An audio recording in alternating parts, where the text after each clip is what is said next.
Okay, that being after 6:30, and please call this meeting of the Metro by the Police and Ethnic Department.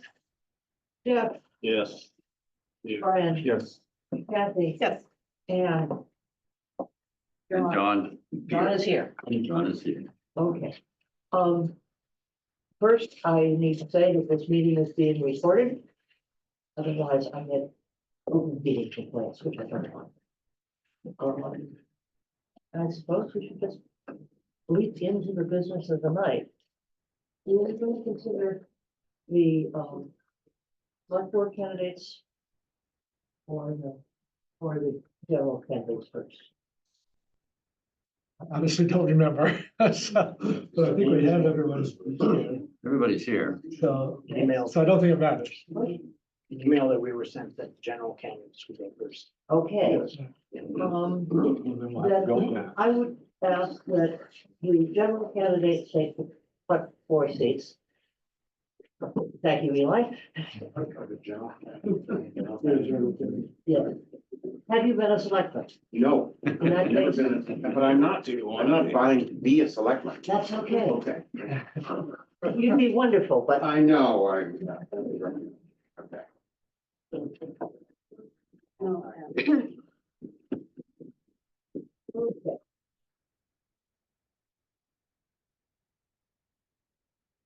Okay. Okay. We, fine. Starting with Ms. Jakes, would you just say a couple of words about yourself? We've asked you to write things, we've asked you to put in an application. Just say a few words about why you think you would be particularly appropriate for this position. Well, I think that I have experience with working with the town administrator, having been on select board and planning board and been chair of both. The reason I'm not putting my hat in the ring for the select board, but as an at-large, I think that I can bring a lot, but I also feel that those putting their hats in the ring for select board are really fantastic. Yes, so you're afraid of the competition. Well, I'm not afraid of the competition. I just know them to be superior. They have more experience than I in this. Would you like me to repeat? I'll watch the game. Jeff, do you have questions for Becky? No, I don't really, because you're more than qualified, so Thank you. yeah, thank you for stepping up. Thank you. When you're on the planning board.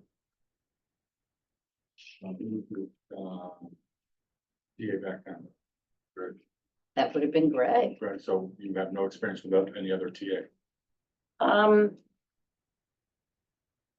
Not as a planning board or select board member, but I have been involved with, school council and involved with the school for a long time, and through that, ended up having some interactions with, the town administrator. And you've got opinion on the strengths of either one of these, or, Say it again, please. so you have, I'm sorry, I'll say it slow. Actually, just a little more loudly. Speak up. Which one's you good at?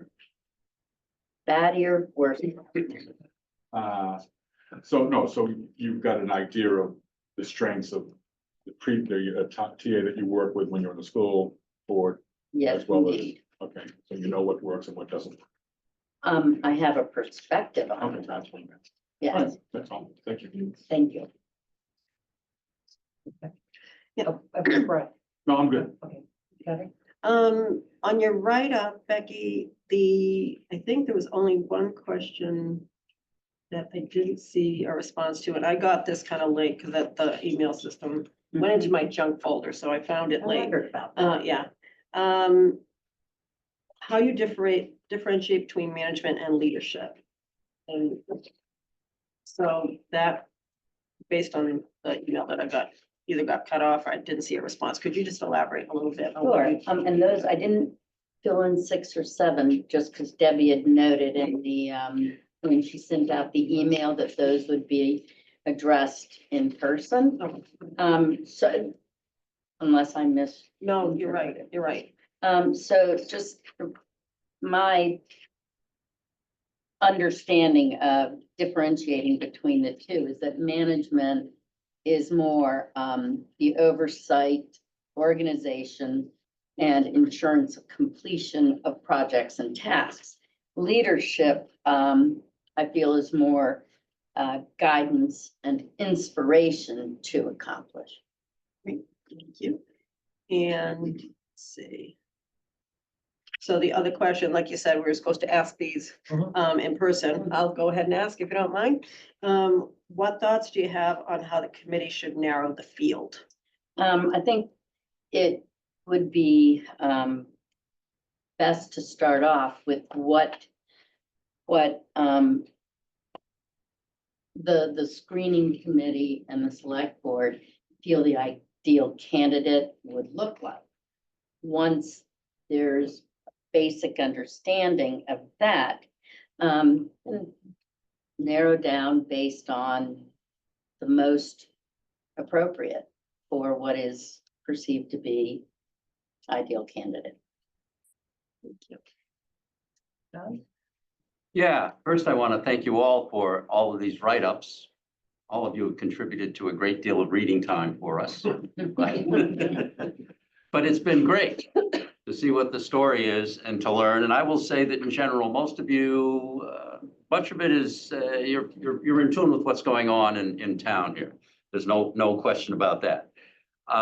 The decision we're going to make on a new town manager, I think, is the most important decision we're making this year in this town. And there's a lot of stuff going on, but I think this is the most important one. Becky, in particular, when we interviewed, who was it, Paradigm Associates, they're the group that's going to do the search. John Petrin was his name. He says the average tenure of the town manager is like 3 years, 4 years. 3 to 5. It's certainly under 5 years. We're very lucky here. We're sitting here with a guy that's been with us for 11, Almost 12. almost 12 years. So my question, Becky, and I may ask this to the other folks, is what's most important here? Picking somebody that might not check every single box, but you got a good bet at getting a long run, or somebody that you said, this is a whistle stop. He is, or she is an expert, but the chances that that person is going to stay here is not high, or at least is not going to stay here for a long time. And I suspect that this committee is going to have to make some decisions along those lines. What are your thoughts on that? I understand that it's an unusual situation that we've been fortunate enough to have Greg as long as we have. I think part of the challenge is going to be the pool of candidates. And I'm concerned that it might not be a very big or deep pool at this point. So yes, you're not going to get everything. I personally feel that it would be critical to understand the needs of a smaller community and the very difficult decisions of overseeing the tasks that have to be managed. By that, I mean that every town or city has its own big issues. I think being a smaller town provides or has some even more difficult because we don't have as many resources in terms of, I think, getting grant funding. I think we have to look at infrastructure needs, which somehow we're going to have to continue to have prioritized in terms of improvement.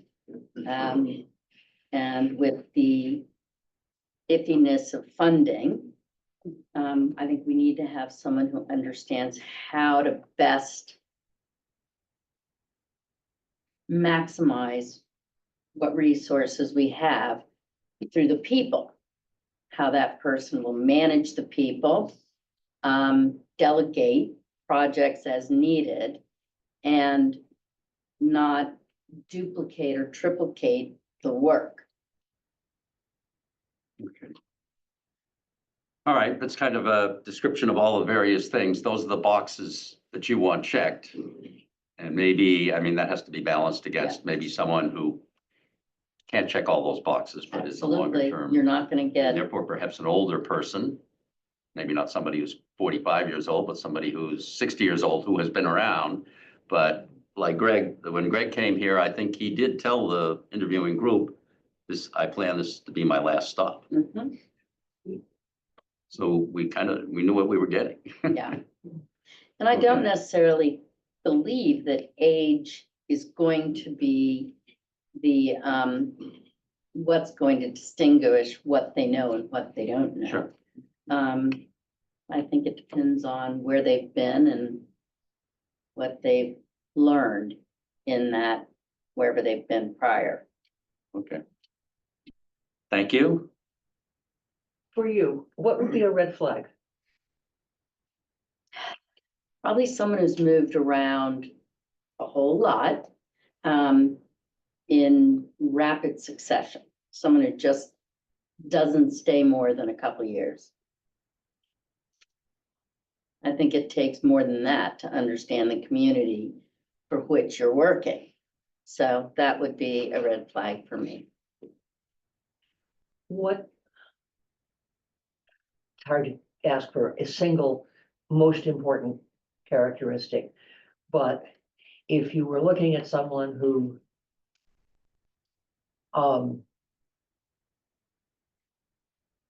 seemed very technical and was a little less articulate versus someone who perhaps couldn't run a DPW by himself, but communicated well.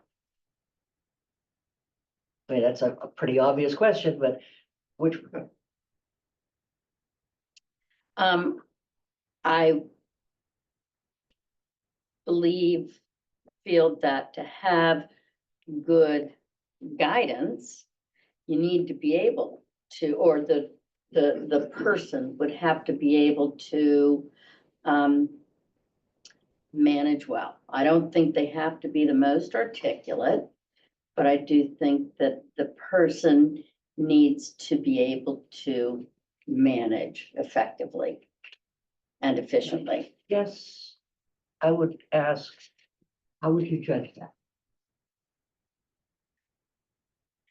I think that would have to be through reaching out to wherever that person had worked before, talking or emailing with a number of people to try to understand if that person really was good at oversight, completing tasks, and being able to delegate appropriately.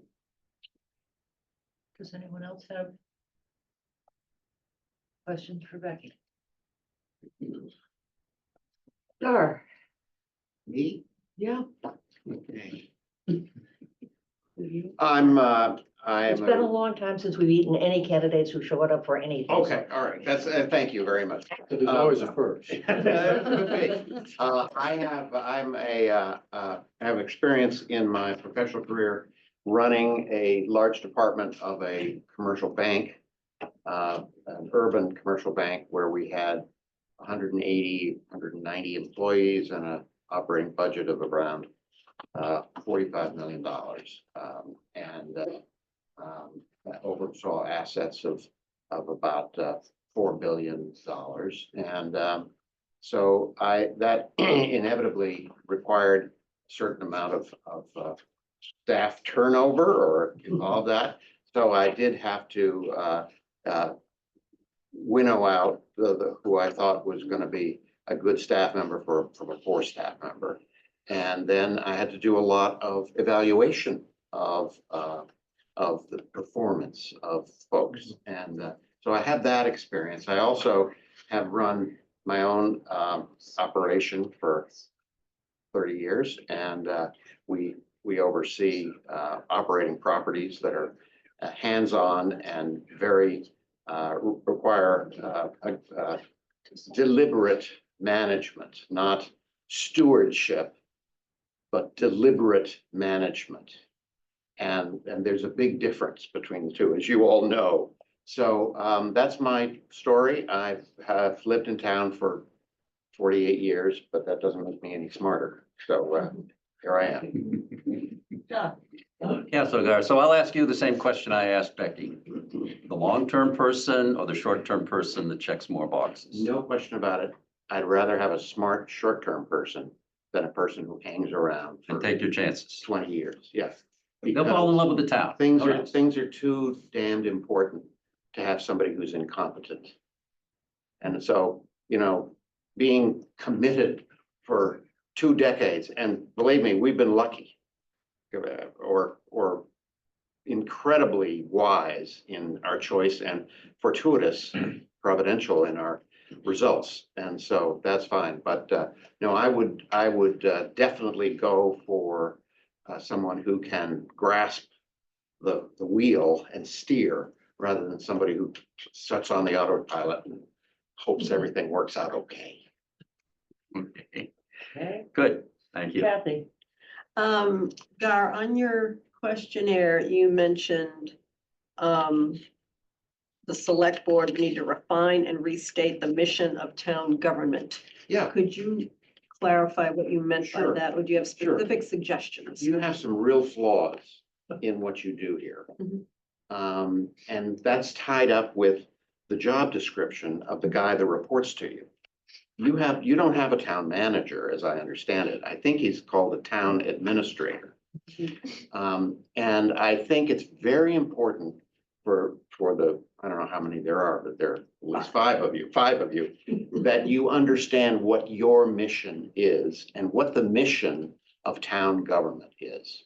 Now, maybe you've got a mission statement and it's all laid out and I just missed it, but I just haven't seen it. Maybe just I should study a little bit more, but I haven't seen it. I would like to see that happen. So how do you like that for being Well, I'm just- obnoxious? So- No, I'm just trying to understand, is Yeah. that the job description, because we actually did have a conversation at a select board meeting about the difference between a town administrator and town manager. That's the first yeah. thing we discussed. There's a write-up on what the town administrator's responsibilities are. Right, So what you're saying is missing is the 5 of us, our mission.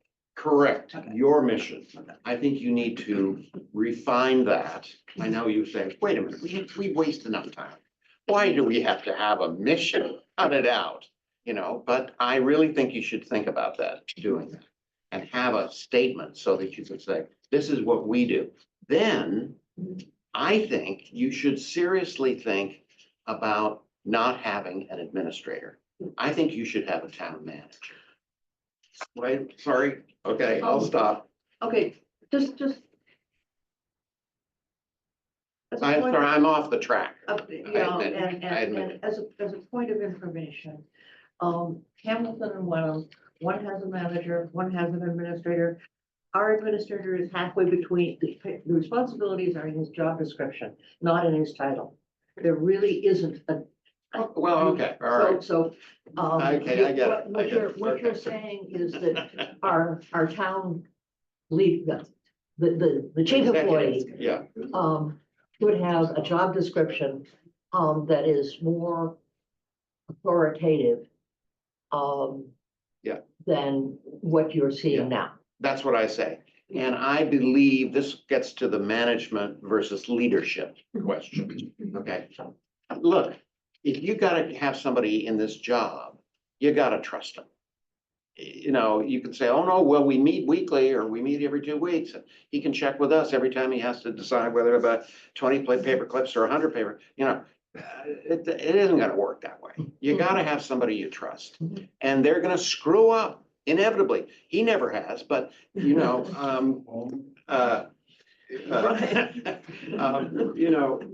gonna screw up, but you gotta, it's like when we have a 300 unit apartment project.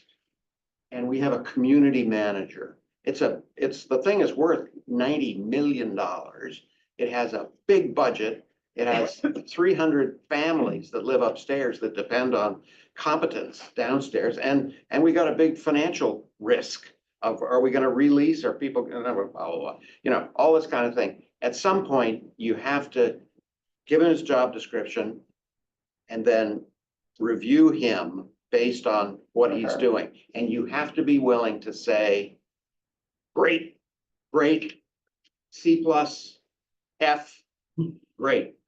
And actually do it. And he has to be willing to do that with the job descriptions of the Parks and Rec and the DPW and the Health Department and the building inspector, the building inspector, you know, and so forth. And he has to be empowered to fulfill those that kind of stuff. Because if you don't do that, you're not getting what you pay for. And you know, so that, sorry. Okay. Kathy, please, I'm sorry. That's I okay. Stepped all over you. No. So we deliberated on that and it is what it is. I know. Last question, again, what thoughts do you have on how the committee should narrow the field down? Well, I think it's pretty simple. I think that references and experience are critical. I think if you get somebody who ran the, the small department in Amesbury, he's not gonna make it because he doesn't have, or she doesn't have the experience. So experience and references are incredibly important. And you've got to talk not only with the boss that she reported to, but the people who she was serving in her prior job. So that the references almost are the sieve that get out the most of it, if you will. So I'd start there. And then I suggest that you ask each candidate to write. I used to teach English in high school, so I ask that you ask each candidate to write an essay about what they perceive as their job and why they're going to do a good job at it. Sounds like college, but sorry. Thank you. Okay. They have to fill a whole blue book or? Yeah, it has to be, in a closed room, they have to have a pencil. Okay. No, I just, so what you're more concerned about rather than continuity is someone who is, as opposed to someone who is surrounding himself with good people. Surrounding himself with good people is critical. Continuity, you've got geezers already on this board. You have more continuity than, so continuity, just because you get somebody new. Now, I'm not saying continuity isn't important, but I don't think it's the, preeminent factor. That would be what I would say. In your years of hiring people, Yeah. what experience have you had that makes you a good judge of character? I'll to use the whole sentence, experience and being a good judge of character. I've made plenty of bad hiring decisions, but I hopefully learned something from the duds that I hired who really didn't care. They didn't understand the mission of the organization, even though we pounded into them every day. They still didn't grasp it and so forth, and they just didn't make the thing work. And that was a stupid hiring decision. So I think that I've seen poor hiring decisions, and I wouldn't say I'll never do another plunk on that, but I've lived to have some experience in that department. So, for what it's worth. I was going to ask you what you learned from your worst hire, but I think you just answered that. So instead,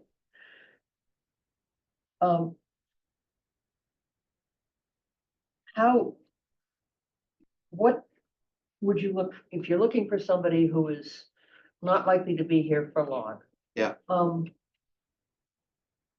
And in that case, I think it would be critical that that person be very good at hiring. How do you find that? What do you look for in a candidate that suggests that he or she will not only be a good manager, but will also be good at hiring people who will Right. carry the burden? Well, obviously, experience and references are critical. I believe the greatest personal characteristic, other than intelligence and energy and integrity, okay, maybe those three, is the willingness to seek and learn from advice. The worst things I've done in my business career, I did when I didn't ask advice. And I had plenty of smart people I could talk to who were, disinterested. They were great. My mistakes were when I didn't ask for advice. So if I found out that Greg never asked anybody for advice when he had a difficult situation on his hands, I would be disappointed. So that's what I would look for. It's hard. It sounds easy, but it's not easy. Finding advice, especially when you're in an executive position, you have to admit that you're not perfect. And, you got to call people up and say, hey, Larry, what would you do? Suppose you were the head of the real estate department of a bank. What would you do when blank happens? That's not always easy to do. So I would look for somebody who maybe I could say to the candidate, tell me 3 people you turn to or have turned to for advice over your 3 jobs you've had in the last 15 years. You don't have to tell me their names, just tell me their characteristics. So that's what I'd say. Further questions? I'm good. I'd like to say, if I'm not chosen, I'll still help. Thank you. Please. I'm Dave Korean. I'm definitely junior to all you guys. I spent a lot of time on the board and stuff. I have some experience with the Board of Health back in the 90s for about 9 years. I was a member and a chair. We hired a registered sanitarian a couple times, another different position. Crazy. I was on some RFP committees with water and wastewater with Bob Maroney. I got selected for that. A heavy engineering background. It's more for upgrades and things. But as far as like professional stuff, I'm a hiring manager. I have positions underneath me that I hire all the time for more. It's a construction related, but still, I hire people all the time for both trade partner as well as administrative. But I do that on a regular basis, not anything for something like this type of position. But I think like what Becky was saying, and we were leading into some stuff, is some of these pools of candidates might be on, might have on the older side, the people coming back in, which, it's a lot of experience with that. I'm not all for the young gun and, or even staying for a long time, but we're finding that too in my industry. A lot of people coming back in with a lot of good experience and a lot of good advice that you can reach out to. And, believe it or not, I'm going to be 60 this year, and they're almost like mentoring me on some stuff, which is kind of it's funny too, because we're, you talk about certain techniques and stuff, and even like the hiring stuff, we talk about what we look for in candidates, and I'm looking for something a little more different than what another gentleman might have done like 10, 15, 20 years ago, so, but that's basically a town, all my town knowledge, and I haven't been on any select boards. Yeah, I haven't owned any banks. You're smart. Yeah. So Been in town a long time. I've been in town. I grew up in Boston, but I moved up here about 37 years ago. So I've been around for a little bit. But I thought I'd be able to help out with something for this type of process. It's type of work I have. I'm in charge. I work at the airport, and basically that's like a big, large town. We have fire, we have police, we have snow removal, we have massive public works. We also have a lot of airplanes, but it's kind of, we do a lot of similar stuff. I kind of not laugh. You guys do stuff on a small scale and I look at stuff around town and I'm like, you know, you probably saw some of my responses in my letter. Some of the stuff around town, I kind of hold with like certain things. You're bumping along. I can see that. So one of the things was resiliency, a few other little things, but I guess I have that piece behind that might help a little bit. Process. Kathy? Yes, I wanted to ask you a couple questions. Thank you for stepping forward, by the way. You said that you're fairly familiar with the challenges and the opportunities facing the town. Could you elaborate on what you think they are? I just have, I'm not at your meetings. I'm reading stuff from the paper. I know we have the. But I mean, we're looking for residents at large, right? I mean, that's what, so we're not looking for, necessarily everybody to be an expert. So I'm Yeah. curious, I'm just asking, okay, you understand the challenge, what do you think they are? Well, one of the biggest things with the housing, the MBTA stuff going on, the Sonic Hall. I mean, you have the municipal building going up to maybe with the Black Earth is the whole CST project, which I hope people get their heads around that. I mean, I see what challenges you have like with infrastructure and stuff like that. Some of the stuff that they built, like that's one of the biggest projects probably in town, but what my feeling is I have a familiarity with a lot of the projects and I'm approaching more from the construction side or more heavy than that, but also for staffing, traffic, things like that. So I kind of globally look at that and how, that's going to affect the town. And of course, we do traffic studies and stuff all the time. And, I think that in the back of my head, and you guys have the whole parking thing going on. So I kind of can wrap my head around all that stuff, but I'm not like diving in all the time. And I get a better sense after you explain, especially you said you work at the airport. What do you do at the airport? I'm a manager of structural maintenance. I've been an engineer there for almost 30 years. So I'm curious as to, because one of the things, the town administrator, we talk a lot about, the big projects, blah, blah, blah.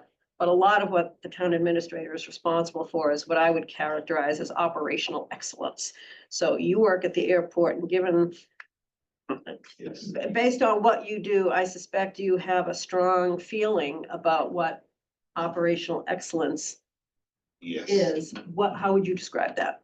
Operational with what we do, operational excellence is delivering a product, that's at a higher standard that, passengers and customers are going to be acceptable, on a day-to-day basis. But, operational excellence, we can't really have things falling down. I mean, we do so many checks. We have so much video. I mean, but, we're at that level where, I mean, we have so many political layers of political that come in. We have things set up even in Homeland and state police and FBI. We have so many layers of that stuff that we are getting constantly checked by stuff and things change at moments notice, different, interrogations. So if we want to make sure that the next town administrator, not only does the big projects well, but can ensure that Manchester's daily operations are run well,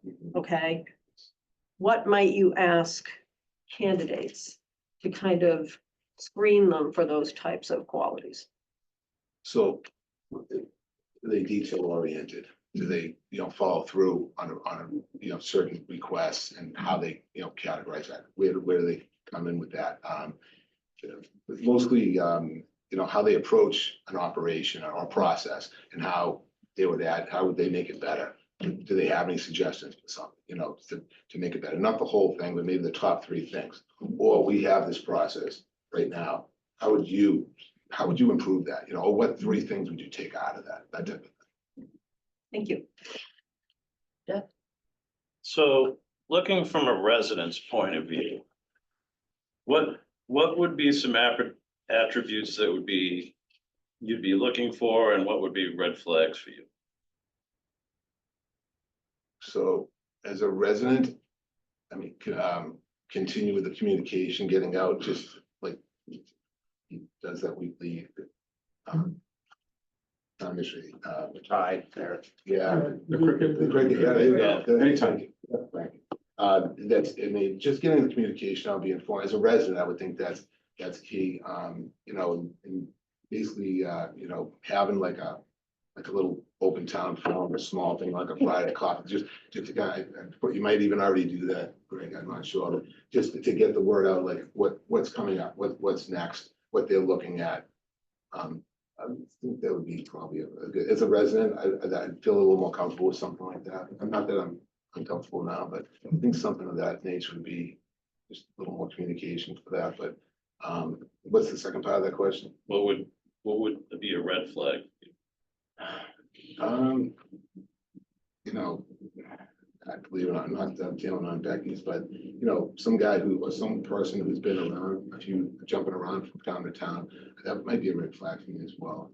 But not necessarily, you know, like you said, you'd have to vet them, you have to go through the whole process and really get down to, you know, what's important for the town, what are we key things we looking for? Do they check all, no, they don't check all, they might check only 4 boxes. Can we live with this? You know, it's what you guys can probably live with, what you've been living with now. And, you know, I'm sure, you know, I know he's a superstar, but I mean, there's a few probably other things you wish you could, you know, do better. There's a few things maybe that could be polished up. I don't, you know, but I think you'd have to really check the backgrounds the most, but obviously red flag, yeah, movement, work history, maybe even location for, you know, are they from the Northeast? Are they from New England? I mean, warm weather type of area versus, you know, the ice and the snow and all the impacts, things freeze, that type of thing, you know, bigger problems, you know, from the day-to-day operation. Thank you. Yes, please. Oh, it's right here. You went right past me. Dave, one of the reasons I think we went with an at-large is we don't want, if we want a different perspective than someone who's got total, you know, understands the intricacies of the town going forward. You're a resident. Okay, you've been a resident forever. I had your kids on the court 20 years ago. Yeah. All right. What, just from a resident standpoint, what could this town have done better? What would you look for a manager or administrator to improve what you saw as problems from, you know, raising a family here? Can do better. Yeah, it's a good question. I mean, to talk about like over the last 10 years, the last 20 years, I mean. Well, I'm just saying, I want a resident's perspective Okay. of what this town means to you Yeah, and what you want to convey of the next administrator, if that's the same okay. mission statement that you want to It's see. really, I would like to see like even like this building here, you know, get moved probably 10 years ago before, you know, again, all the climate change stuff going on. I would have liked to see, you know, some of that in, you know, some of the other improvements with the harbor, maybe some, you know, more, you know, dredging and get together maybe with the Army Corps for other, you know, grants that might be out there for, you know, that might be available. But as a resident, I mean, you know, I look at the roadways and I look at like water treatment and that stuff. I mean, I think Chuck does a great job. I think infrastructure wise, you know, you got a lot of things ahead of you coming up that maybe could be better planned out. That I can see, but then that's like in my wheelhouse type of thing. For the most part, I mean, snow removal, I think you guys do a great job at that. The improvements, yeah, definitely the municipal building, the roadways, water treatment probably should have been upgraded. Wastewater treatment probably a few years back that I can see, both from the project end, but nothing, don't have any real bad, you know, things. Oh, so- I don't come in here. No. wanting to say, The reason I ask is that we've already acknowledged that we're sitting here Yeah. looking at a can that's been kicked down the street for the last 50 years. Yeah. Now we're facing that. Yeah. Right? Yeah. And so as far as prioritizing projects or something like that. Yeah. Yeah, okay.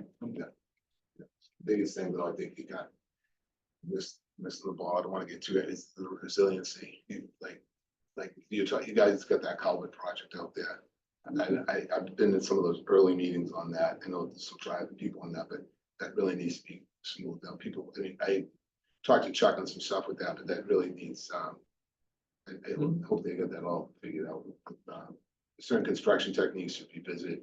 DOT, one thing, when those guys running that, we do a lot of stuff with the tunnel in Boston.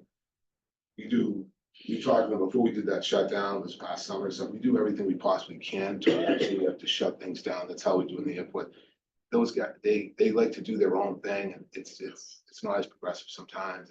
I think might be missing the boat on that because of our heights and things like that. But I don't know that project inside out, so I can't sit here and rate that. But I think resiliency overall, that's one big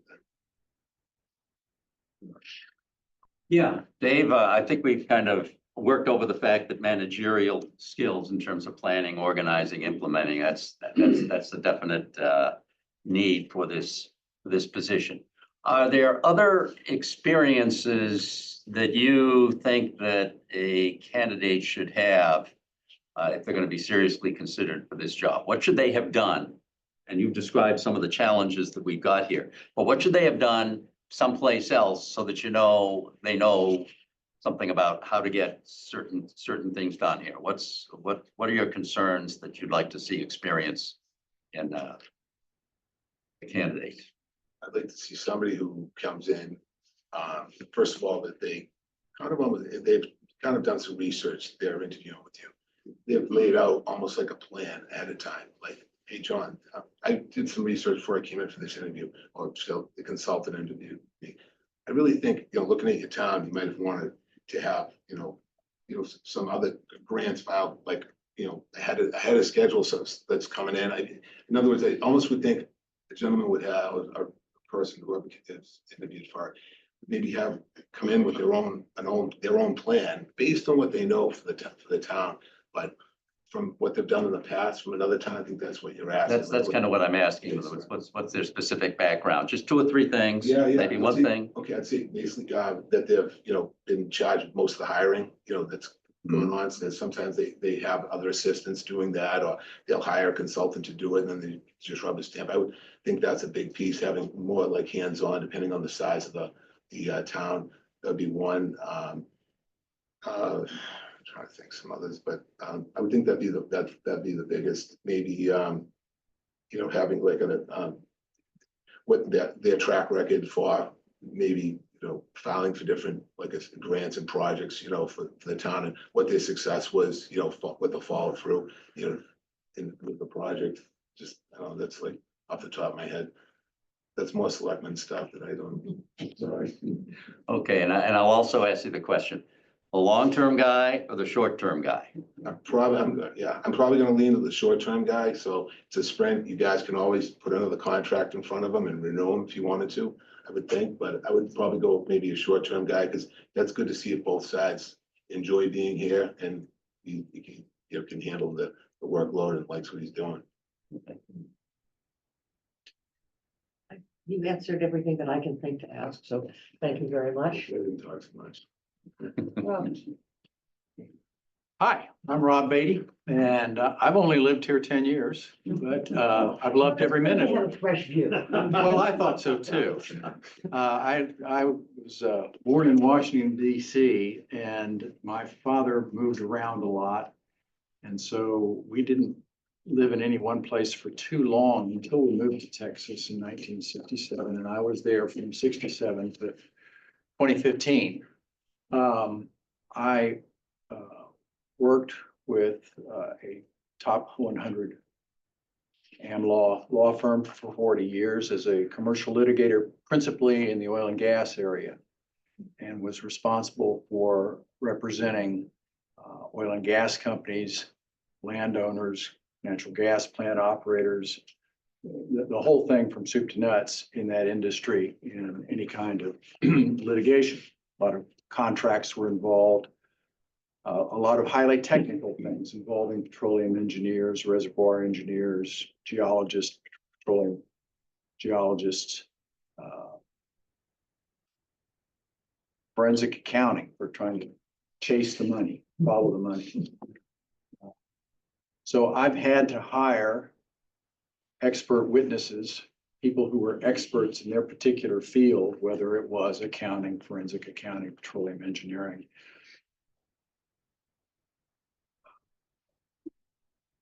Any field of technical endeavor, and decide, are they going to be the ones to present my client's case on the technical side to a jury?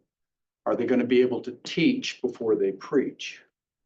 In other words, are they going to be able to explain themselves clearly and communicate in a stepwise basis so that at the time that they are asked to make a decision, they've already come to the conclusion that the expert wanted because they took them through that process step by step, rather than coming in, sitting in front of you and saying, here's my credentials and I know all this stuff and I've looked at it and this is the answer. I had the great fortune of marrying a woman who grew up in Boxford, went to college in Northampton, Massachusetts, and had the great misfortune of marrying a Texas oil and gas lawyer, who after 35 years said, no more of this heat. I'm going to buy a house on the North Shore and you can come if you'd like. And I said, yes, dear. And I'm one happy clam. I like winter. Even if I'm cold or shivering, I like 4 seasons instead of 2. Summer and not so hot. But, I probably wrote as much as if not more than most folks, because writing is something that I do. I did a lot of appellate work. So I'm a big believer that clear communication is imperative. You should be able to communicate clearly, orally, and in writing, persuasively. Oftentimes it need be in just paint by numbers for people. A good communicator can be a good leader and a good manager. But if you're not a good communicator, I don't believe you can be a good leader or a good manager. So one's ability to communicate is, I think, the first one. I did a little research because I'm trying to figure out where does this office of town administrator come from. And I found out that the general laws in chapter 41, section 23 authorizes towns to have town managers. And that this town, through a special act that Representative Tarr put through many years ago, that we are authorized to have a town administrator. And it spells out in some detail what that person to do. I was kind of surprised not to find in our bylaws a statement about what the town administrator role is and what he's supposed to do, although the bylaws are riddled with references to the town administrator having this or that obligation. I too agree that you get the best candidate you can and you hire that person. I grew up being a Tom Landry, not Jerry Jones, cowboy fan. And their idea of hiring and scouting was you get the best athlete you can. We'll turn him into the position player he needs to be. So I'm a big believer in hiring the best person you can at the time. You've got to take care of the problems that are on your plate in front of you, and they're very real, and they're demanding of your attention right now. Someone has to be able to come in and hit the ground running and deal with those now. Question of leadership, really that comes from your group. You're the board of directors, so to speak, of this town. And you set the policy and you give the instructions, and the executives, Mr. Fettisville, the various board chairs and things like that, are the ones that are supposed to implement that. I've had some experience with that, having served now 5 years on the board of assessors, first under Ginny Thompson and then under Michelle Brancaforte. And I apologize to Michelle because I mistyped her name and said her name was Michael in my letter. That's what happens when you trust computers to do the spell checking. I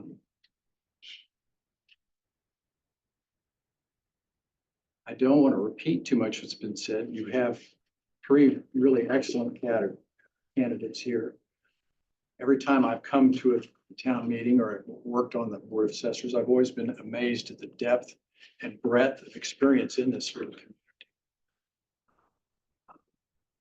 Other than potholes in our road back in Manchester by the trees on Loading Place Road. And then I found out that it was a private road and we had to shell out. Okay, bad on us. Infrastructure seems to me, from reading and living here, it seems to be one of the key problems. We were saddled with all kinds of cans that were kicked down the road and pension funds that weren't funded. But then you had schools that needed to be built.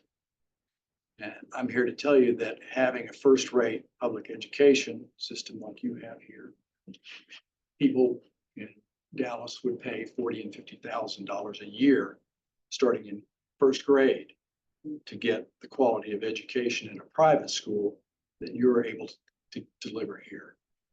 I'm immensely proud of what you all have accomplished here. I have. Your encomium is in the wrong direction. Okay. Okay. Well, you all stand on a lot of big shoulders. Maybe I've spoken too much, or maybe it's better to just let you cross-examine. Brian. Oh, thank you. I wasn't prepared. I think you're taught. Thank you, Ian. I'll remember that too. No, I mean, you're here. I, for one, want to thank you for being the short termer here. And still stepping up and wanting to contribute back to the community. And you've answered a couple of questions, my questions already. And so far, I'm satisfied with everything I've read and everything I've heard. I'm good. Yeah, Rob, thanks for the soliloquy there. That was Sorry. Good, covered everything, I think. Got a question about leadership and management, and we've covered management here, dealing with all of the, planning, organizing, implementing activity. And leadership is more associated with inspiring, influencing, motivating people. There are great leaders, there are great managers. There are very few people that are both. Usually someone is stronger in one area than the other. If you're hiring somebody for this position, what's more important? Have a great leader who's a little shaky. I'm not even saying shaky on management, but which one is the more important characteristic of the two, given the fact that maybe everything else is kind of a wash?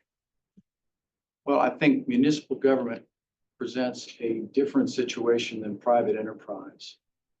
You are stewards, your shareholders are the residents here. That's your taxpayers, and they also are your voters. I think it is incumbent to be delivering effective governance, whether it's from the select board, town administrator, the principal assessor, or the head accountant. I think it's competency in their particular areas and their ability to manage their bailiwick. The leadership, I think, becomes more from you. I see the town administrator as being fulcrum on a teeter-totter, trying to not let one side or the other fall too low. That he or she can manage the people beneath him on the org chart, not in any other way, as a team, and encourage them to work as a team and not to be siloed into little departments that, well, this is all I do, and I'm not really concerned about what else is going on at town hall. I get some sense from working on the Board of Assessors, some sense from having been very active in as a citizen at what Mr. Furbach and his group at the Manchester Housing Trust was trying to do in terms of affordable housing. And then in terms of what the Board of Health was trying to do in terms of imposing some pretty stringent water qualifications on people like us that have a town well. That there's a tendency for some of the boards to kind of get out of their lane. really tend to the knitting that's been assigned to them. And I think that's one area where there needs to be a little bit more emphasis on management and leadership at the same time. Good, thank you. One other question, you mentioned communication, which in fact, everyone in this room, it was number one or number two in terms of what was required of a town administrator. And there's written communication and oral communication. And you're an attorney, so you're good at both, but I don't know about that, but well, not all attorneys are, I know that, but nevertheless, well practiced. Is one particular aspect more important than another for this position? it depends upon who the audience is and at what point in time. And I'm not trying to be like an economist and on this hand and on the other hand with this, five-handed I was economist. trying to be like an attorney. Or a diplomat. Town administrator is having to communicate to the community at large, and Greg does a great job of that in the pieces he writes for the Cricket. But on a day-to-day basis, with people inside town hall who need to be motivated or directed, that's where oral communications and the ability to lead through deed and word are very important. So it depends upon which constituency he's having to address at the time. John, I'm sorry to, but Okay. that's the way the Fine. chips, I think, fall. Can I ask Greg a question? On any typical day, talk to your point about communication, how much outside correspondence from a very enlightened, engaged community do you, how much time do you think you spend or, okay? Because we do have a very engaged, intelligent, opinionated constituency here. Yep. All right, and so the question for you is, what do you think, how much time do you think you spend on it? Well, so the email inbox overflows, and that's how people communicate most these days in terms of residents. So I could spend my entire day just responding to emails. So I can't, there's other things to do. Yeah. So people get a little frustrated with that because I'm not able to Right, respond. no, and again, so that's, to your point of written communication and, because they have an expectation that they want immediate response to. And we have to, and Greg has to prioritize how much is spam. Right. I don't envy him that. And so I think we're looking for an individual who is gonna come into knowing this up in advance. I don't know what, this is my first experience in town governance. Okay, I don't know what it's like in any other town. I don't know what it's like. Maybe Greg does. In any other, well, he's been here since everyone's got an email. Yeah, but address. in your other assignments, 12, 14 years ago, I think that email wasn't as prevalent. true. Not quite, but I often say, you change the names, but the characters are pretty similar. The issues are pretty similar. Okay, next year. Kicking the can on infrastructure is classic. Okay, The attention is on what's in front of you today, and it's really hard to get people to focus on the 20, 30 year time horizon. oh, that's all. Thank you. In your, the background information that you sent, you mentioned the variety of types of individuals or roles that you had to interview for, So when specifically interviewing for this, have you had to interview for this type of operational leadership role? And if so, how, or if not, how would you go about assessing the candidates' qualifications for this particular type of management role? I have not had that kind of experience. But one of the nice things about being a trial lawyer, having to pick up whatever the file is there, you become your own expert in something very quickly by trying to read up on it. But again, you and Paradigm are going to provide the rubric, the set of guidelines by which we are to evaluate potential candidates. We're not gonna be making that up on our own, at least I hope not. I guess what I'm trying to get at is, yes, we have a job description and a set of expectations for the next town administrator, and I'm trying to understand how you're going to elicit the types of responses that will tell you whether or not this person is qualified to be screened into the next round. Well, I think just by asking open-ended questions about his or her experience in doing a particular job. It is when people talk to you that you can judge whether they understand what it is they're talking about, whether they're speaking with confidence and authority, or whether they're making it up as they go along. The guy was point filling up a blue book with a bunch of words and hoping something sticks. Well, the problem is if we ask people to write essays, they're probably gonna get AI to do it. I think- If it's spelled correctly, you know it's. Well, good, then my letter clearly wasn't written by.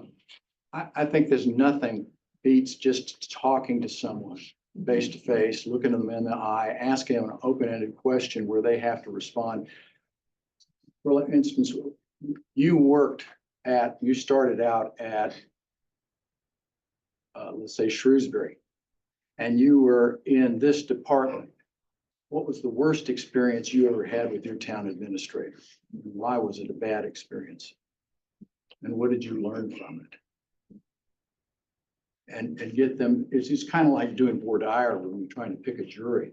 You're trying to find out where their head's at by just asking them open-ended questions. Generally about the types of issues that it's going to come before them. So that's my answer to that. That's a good answer. Thank you. I guess this will be a little bit of a repeat question, but, so I agree, communication, we covered that, and that's obviously important, but looking from a resident side, what certain things do you think are important to residents? Clear, concise communication in a timely manner. Somebody complains about, well, I never heard about this. Where's this been? Maybe there needs to be more mailers rather than relying on people to read the crickets or to read the minutes from this august body, or just, have it hit over the head. That's my answer to that, is that more pinpointed to the mailbox communications perhaps, or But beyond communication, do you think there's any other attributes from a resident's side that's important to you? candor, And saying you don't know when you don't know. Saying, I don't know, but I'll find out and I'll get the answer to you. thank you. Just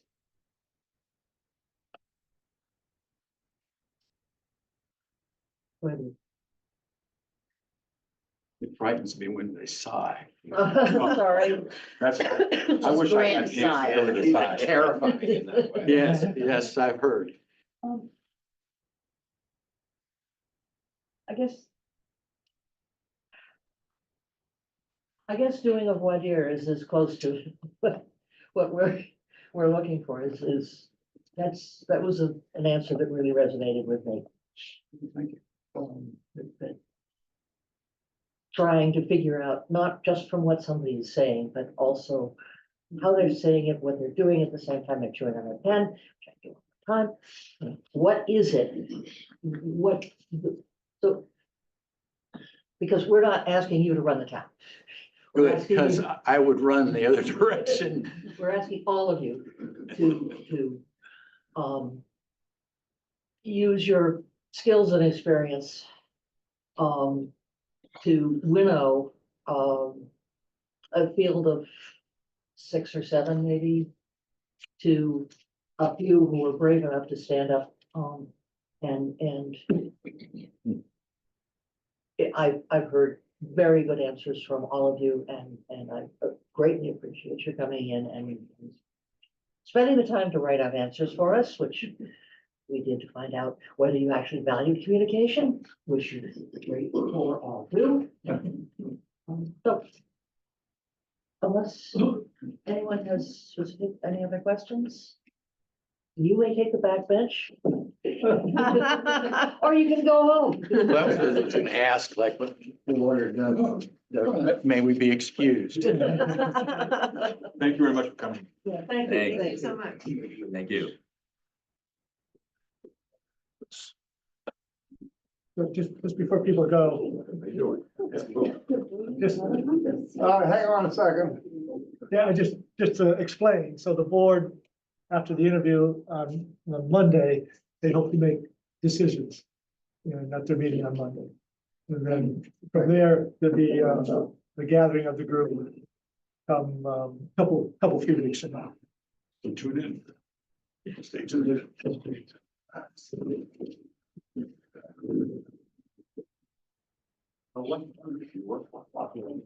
great. Yeah. Let us start from the other end. Lee. Lee Spence. I'm been in the town for 55 years, which I found really strange when I didn't realize. You it was moved like- here when you were two. Basically, yes.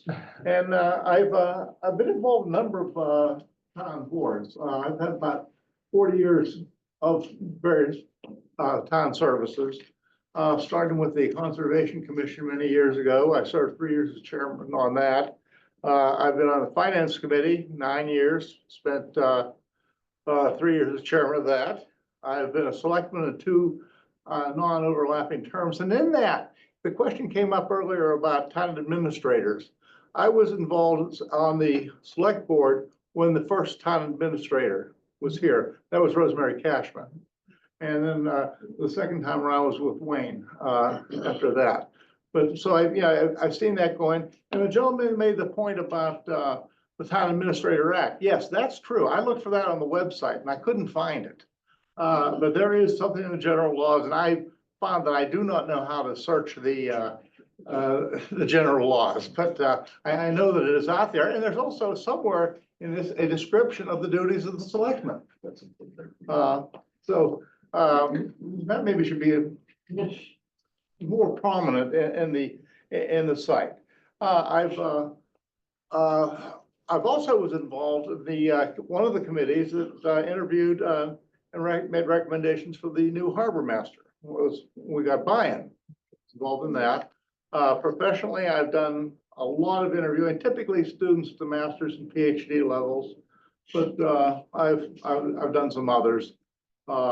And I guess those are the major things I wanted to cover for this. Okay, John. Yeah, Lee, thank you. I think we met, I think a year or two ago. I recognized your name, but I know I met you not too far back. Yes. So all of the people here, all of you folks are pretty familiar with the town issues and the challenges, et cetera. So I'd ask you, what specific 2 or 3 aspects of the background of a candidate would you be looking for that would be pretty important to us, given the challenges that we have in our town today?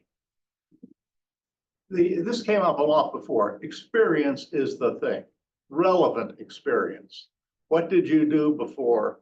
And then to try it's very hard to get a sense of some of these other things like leadership capability and whatever, but understand the roles they had. What did you do? What level did you do it? Those are the main things I'd be looking for. I find in interviewing a very useful thing is I don't go to questions like, Brian, tell me what you learned the last 3 times you were in jail. Keep your back to the wall. I just find a conversational style with the candidates. Just start to talk about, what did you do? Where have you been? And this can lead to discussion of challenges, accomplishments, what were the big problems in the towns? Or I assume it's town people we're going to be seeing in these roles, but maybe not. I think I would hope this, the consultant does a fairly good job of getting candidates at least have a chance, that, get some quality out of that and get the ones that, out of the way, because I've seen that happen before. They do a good selection. And I guess the question I asked before, short-term guy versus long-term guy. Yeah, that question sort of puzzled me because does someone put in their resume, I'm gonna be here for 2 years? I don't know that that's the thing. I think you can make an argument for both things. Now, don't we have a contract with the selectmen? Were you here? That's not the concern. You just have to look at the profile of the person and say, you think this person is gonna stick around? Oh, well, in that sense, yes. Or do you think this person is gonna be here for a long time? And there are a lot of different factors that go into that. And I'm just saying, if you look at these two applicants and you make that judgment, which one do you pick? I would definitely go long-term. Okay. It's just because then we don't have to do. Well, we're used to do this that. Exercise too many times. Yeah, we've had pretty good luck with that. Yeah, we don't want to sit here again in 3 years. That's the key. Okay, good. Thank you. That's right. Kathy. Just wanted to, first of all, very nice to meet you, and I'm not sure that we really met, or Briefly once a town meeting. yeah, but- briefly, yes. briefly once. Yeah, that's right. You came up and introduced yourself. Just to pull on that thread a little bit that John mentioned. Given the choice of a strong performer who might only be here, 5 years versus a mediocre performer who might be here for a little longer. That's still your answer? That you'd rather have someone here a little bit? I longer would rather and have a then- strong performer. I mean, I think that's. If you have someone that's going to be around 3 years, 5 years, they're gonna be able to do things for the town. And mediocre, you'd have to get into the questions about, well, what strengths do they think they don't have? Is it a leadership of the town departments? Is it the ability to communicate in writing? Is it the ability to keep articles? And I don't want to put words in your mouth because I just assumed that when you were comparing a long time, suggesting that someone might only be here for a short term or someone might only be here for a longer term. If they were both outstanding performers or you thought they were going to be, you'd certainly pick the one who would be here the longest. Okay, let me clarify Yeah. the definition there. Well, When let I- me ask Go ahead. Go back. I wanted to clarify what my question was, because we had this conversation when we hired our fire chief. Okay? And I'm happy with the way that worked out. I'll just say that. So, so that, I think I got my question answered on that. Regarding the other information that you sent in, when it comes to the former select board members, I'm always interested in understanding how you will assess a candidate's qualifications to deal with the municipal finances. Okay, so there's the project stuff, and then there's the operations. And although we have to vote line by line at town meeting, that's not how you plan. So I'm curious as to how you would elicit the qualifications of somebody to do the most they can with the tax dollars that they are given. The thing I would look for there is some experience in fiscal management. This would be a light position in another town. And basically, the financial problem in Manchester is quite simple. We ain't got enough money. And no, that's sort of facetious, but it's the select board, the finance committee, the school committee, the department heads get together, and then we, start to juggle things around. Oh, no, by the way, a water main broke, major water main that took another $1 million. So we can plan, but it's not, there are a lot of surprises in that. But as far as judging the people, it just goes back to, what experience do they have? How do they talk about these things? How they talk about it, that's how you would assess. their Yeah, qualifications. with the, if there's experience too, that's even better. Thank Yeah. you. Brian? How important is it to you? We have a unique geography here. Unique, okay, we have to deal with coastal issues, climate change, resiliency. Is it important to find someone who's got some understanding and experience with that? So, or someone who's coming in from, I don't know, Ludlow? I mean, I mean, it's a unique set of skills and something that, do we want someone who's gonna learn on the job or has at least an understanding of some of these unique challenges that say even a Medford might not have, or Yeah, things like that, you go to your expertise for, you go to your consultants for. I heard it once said, and I don't know whether I agree with it or not, that the best manager is second best at everything. So, and that's where you go to your consultants to get things. As far as things like coastal management, whatever, well, we've got a lot of things that go on in this town. Our roads, our sewers, our tax collection, all these things that are just sort of common things that have to be done no matter what. If you got those things, it'd be a plus. so what you're But I saying don't think is it's, you're only as good as the people you surround yourself with. right.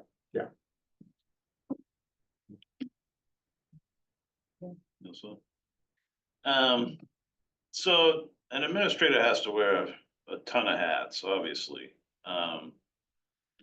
So what do you think are things that, we're not gonna find somebody is the best at everything, but what are some things you think we can work with someone on, and what are some must-haves coming in the door?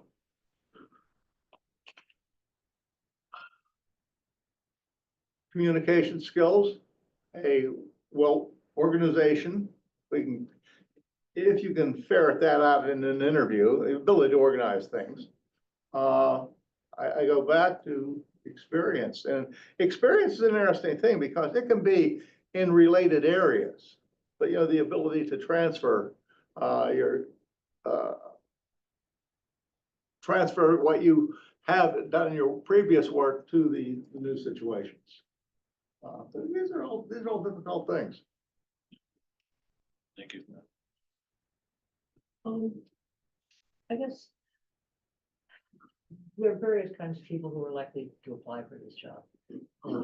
Somebody who is an administrator in the top job in a smaller town, or somebody who has a second level in a larger town or a city. Yeah. How would you consider those candidates from those two areas?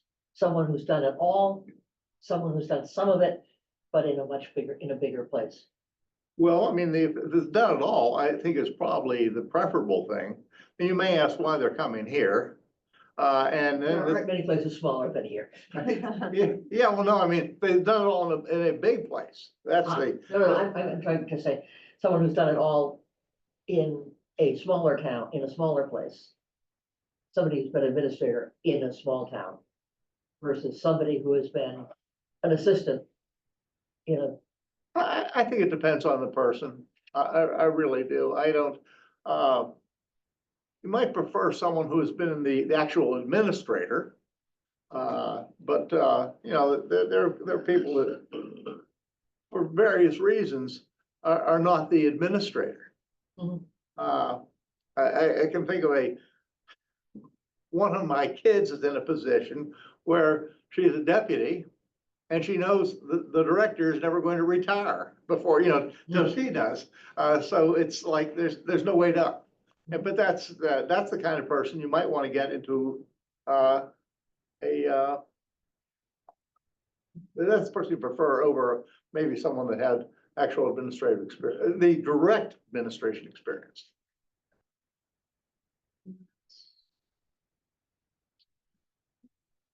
Eli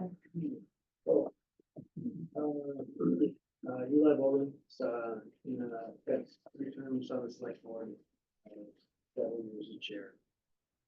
A little bit of time on one or two subcommittees before that, because on the dispatch committees. And that's been my experience within the town government. Spent a lot of time hanging around school committee and finance committee prior to joining the select board. By vocation, I'm a software engineer. More limited management roles in my software career business. Most of my management experience has been direct reports, project management, and my time on the board. I have a fair amount of experience, understanding, as most folks here, about the interactions between state and local government. Fairly broad knowledge of the town's infrastructure needs and the challenges that are upcoming. What else would you like to tell you right now? Why don't you answer our questions? I guess I'll sort of repeat the same question. What are some must-haves for you, and what would the candidate, would you weigh a candidate more who's been a TA somewhere else, or versus someone who's never filled a position before? You've never been in a TA position? Yeah, but has skills from Yeah. comparable. I would prefer somebody who's had a TA position. It's not a deal breaker if they don't have a TA position. The reasons that I would prefer somebody who has a TA position is I'm fairly well aware of low levels of interaction with the state and the importance of the interactions between the state and the municipal leadership, and the pitfalls that can arise if you don't have a good amount of experience there. I don't think that as a select board member coming on, I would have had a hope of telling a new TA, guiding them on what they needed to do with respect to interacting with the state to keep the town from getting into hot water. So if it was somebody who was not an actual TA position coming in, I would want to be sure that they had enough other indirect experience working with the state and could articulate either the ability to very rapidly expand their knowledge, or that they already had that knowledge through their indirect experience. As for the top three things, well, I would like to see somebody who can clearly demonstrate that they can provide leadership to department heads. I want somebody who has experience or shows the ability to handle capital planning. And then the third thing is somebody who has a very solid understanding of that municipal and state interaction. Operational budget management is a fourth item. It's important. I think the capital planning side is in many respects a little bit more challenging. Requires a little more finesse. And those would be the top three.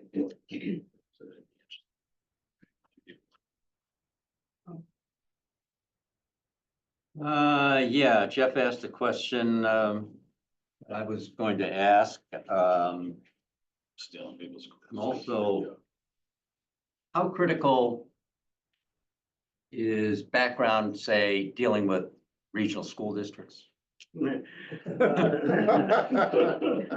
instance. I'll give you 2 minutes. For town meetings. So and whether that makes the list or not. Yeah, it does. So that and one other thing, I mean, your ability to deal with neighboring community, the neighboring towns that have interlacing, well, depends. Any place where there's a regional dependency, where there's mutual aid, where you have a shared resource. The school district is definitely a challenge. We spent a fair amount of time working pretty closely with Essex to try to align our long-term budgets so that we're all on the same page. So it was important for the time for Greg to be able to communicate well with his counterpart in Essex to try to manage the expectations of the two towns. So Essex's leadership communicate back down to their boards what the long-term picture with their associate party looked like.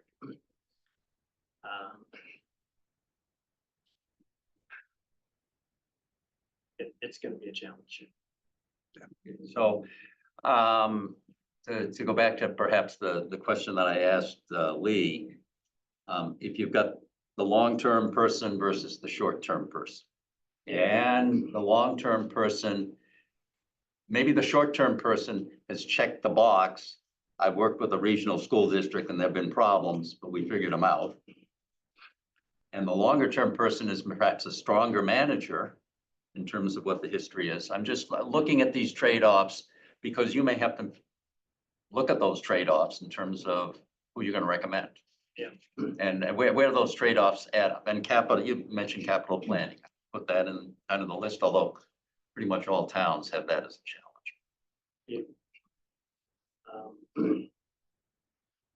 Okay, so the answer is it depends on the long-term person versus short-term person.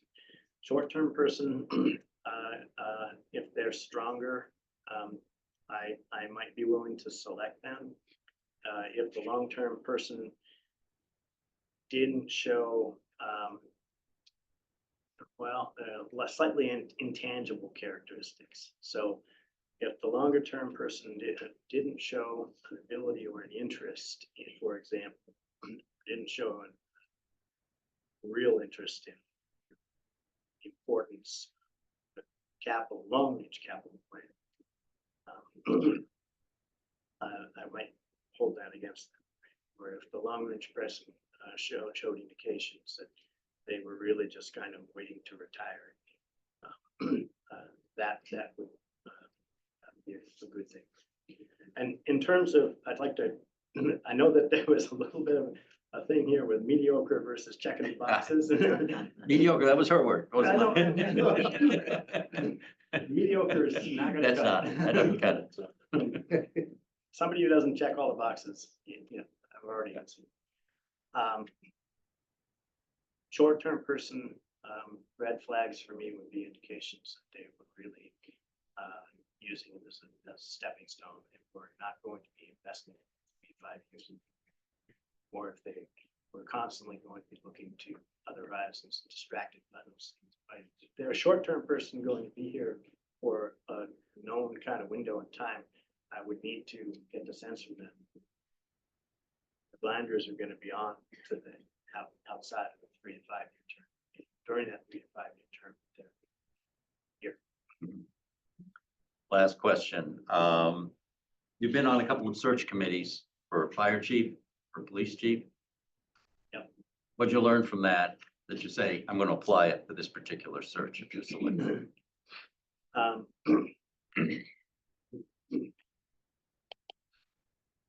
Well, I learned a little bit about the short-term versus long-term thing. I learned quite a bit about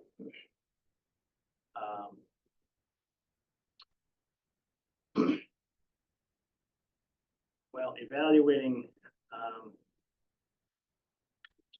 weighing the difference between somebody who might be a technician versus somebody who might be a combination of technician and a leader. And if you lean too heavy on the technician side, you can make errors. So I think you can have somebody who's a very good technician, but lacks the ability to be a good leader, and you're not going to get it.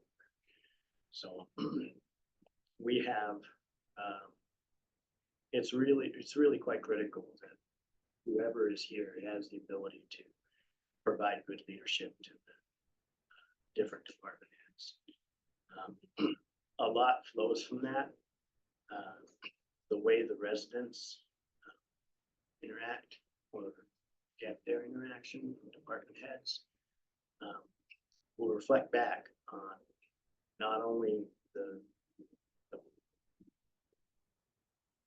will also make it easier to do certain jobs. When residents have interactions with town leadership that frustrate them, and they're always going to have that way, they will respond negatively to when it comes time to signing off on certain political agendas, political, financial, whatever. And so a lot of what will make your job, your political job easier will be how well does the town administrator lead the department heads and set the example for the interaction.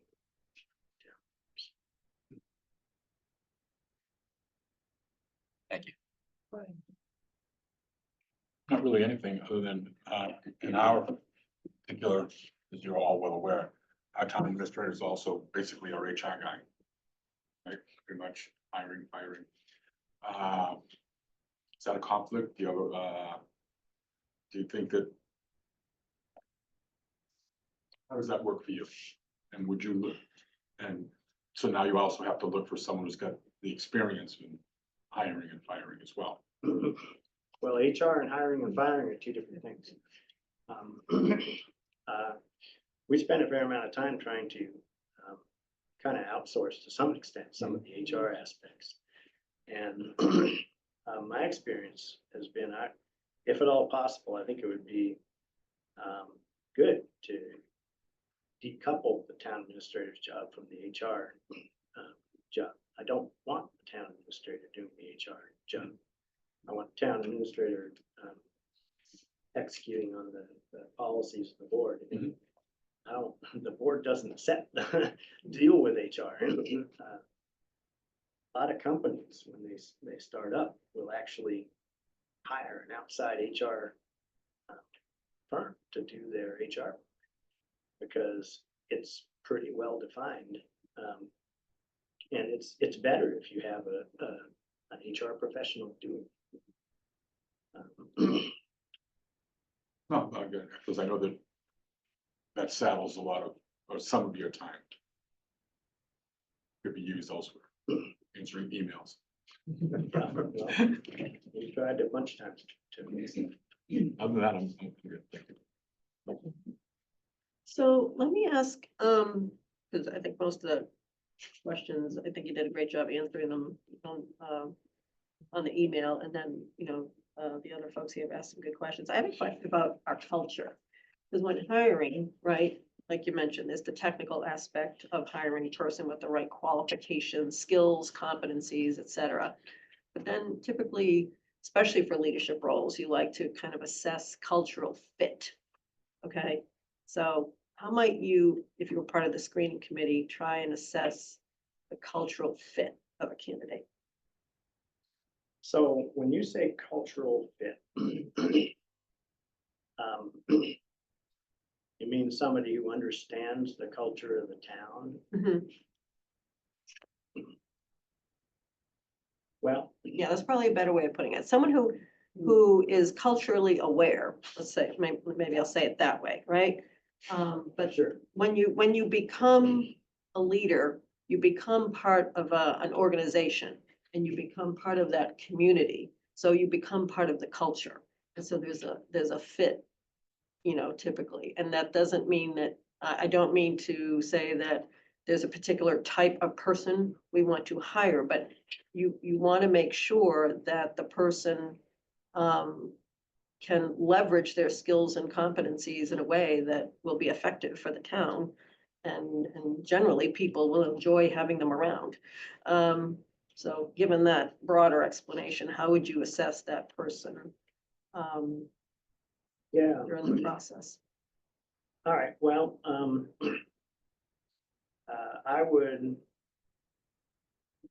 I would be inclined to ask them questions related to their previous experience.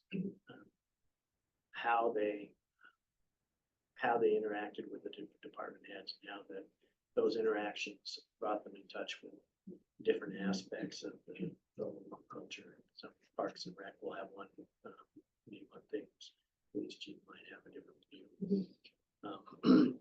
And I would assess them based on their responses to.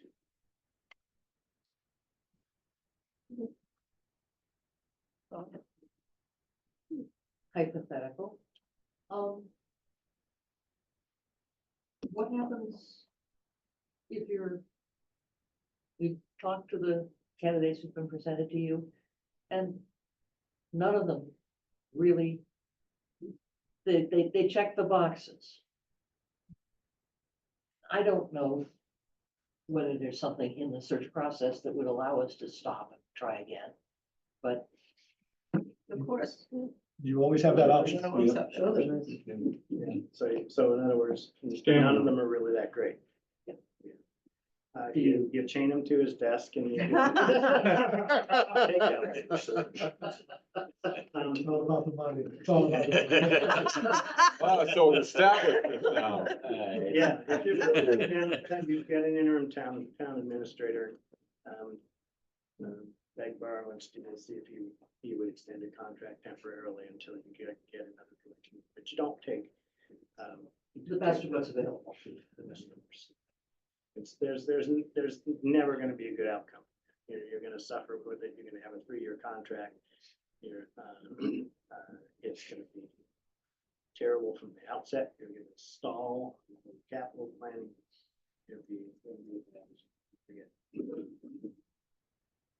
You know, following up on that, has that happened? Not here, Oh, yeah. Oh, yeah. but that's happened.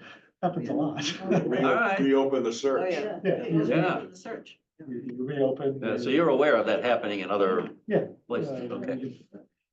You look for an interim, You haven't booked your trip yet, right? have not put the trip. What else? Hi, Okay. I'm Jeff Flugman Turner. Relative to the people sitting on my left and right, I have less town experience than all of them. But I have a commitment to this town that's really deep, very strong. And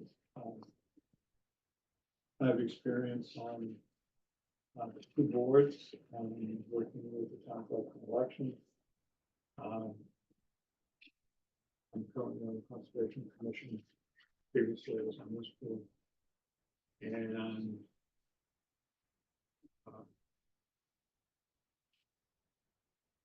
my background and experience in hiring, I worked on the chief of police screening committee. And I've worked, in fact, I had my own business and been hired from my own business.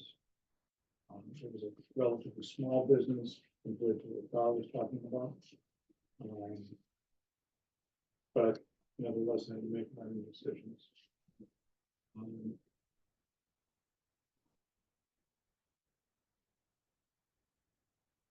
Fine.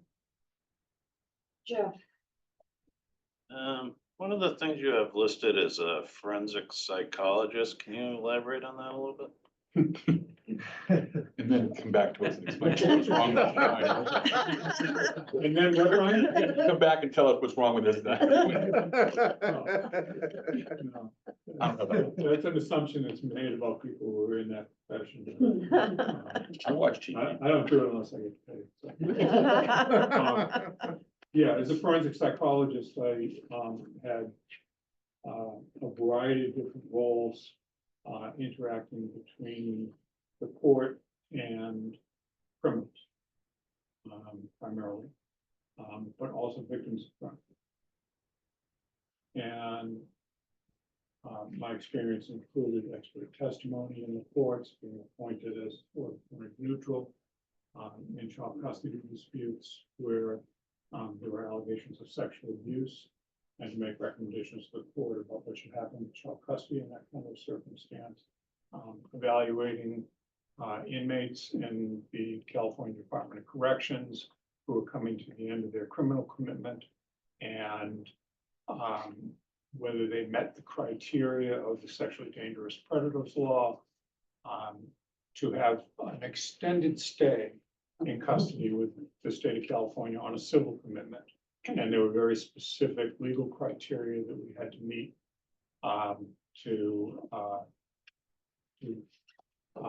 make a decision about what we thought is whether this person met those criteria and should be kept in custody as a sexually dangerous predator. So I've faced some very tough decisions in my life. I also had private practice working with many court-referred clients who had engaged in various forms of sexual abuse adjudicated in the court and referred to me by probation to try and reduce the risk of their recidivism while they were in the community. I wore a lot of hats. I'll tell you why I asked that question is because Yes, we all want more. when people are in the interview process, they're on their best behavior. Yeah, Okay. Do you think that gives you an edge to look at people and see beyond that? that's a great question. I process a lot about where people are coming from when they make their answers and where they make their questions. But primarily to understand where we might get a little deeper into their skills and abilities that were applied to this kind of a job as the town administrator.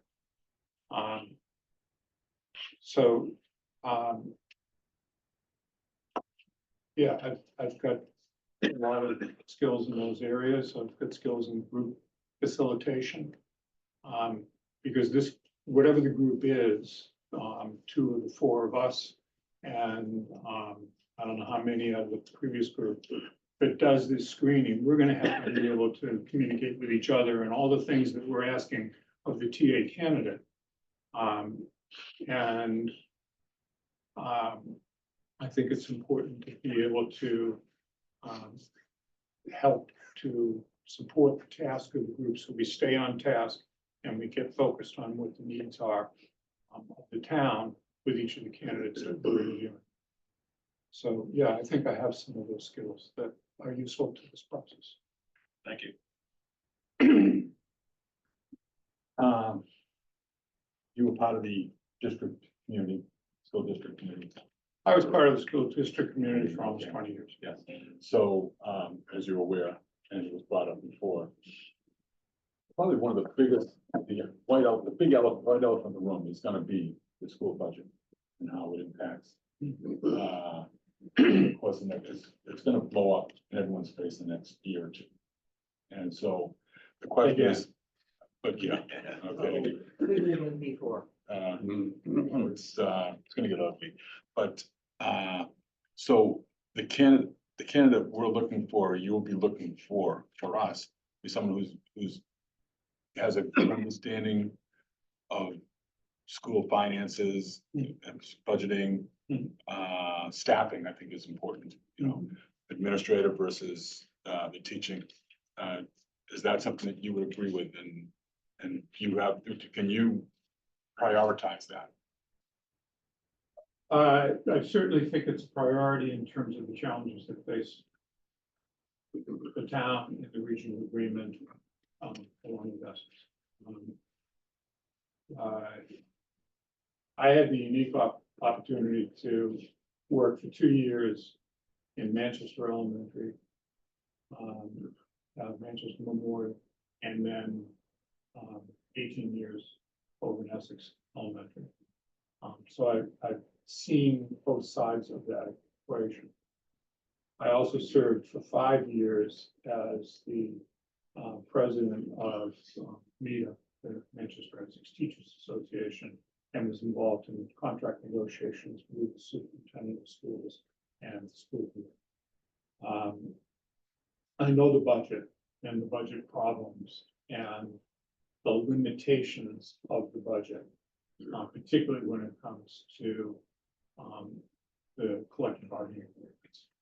So I'm aware of what those issues are.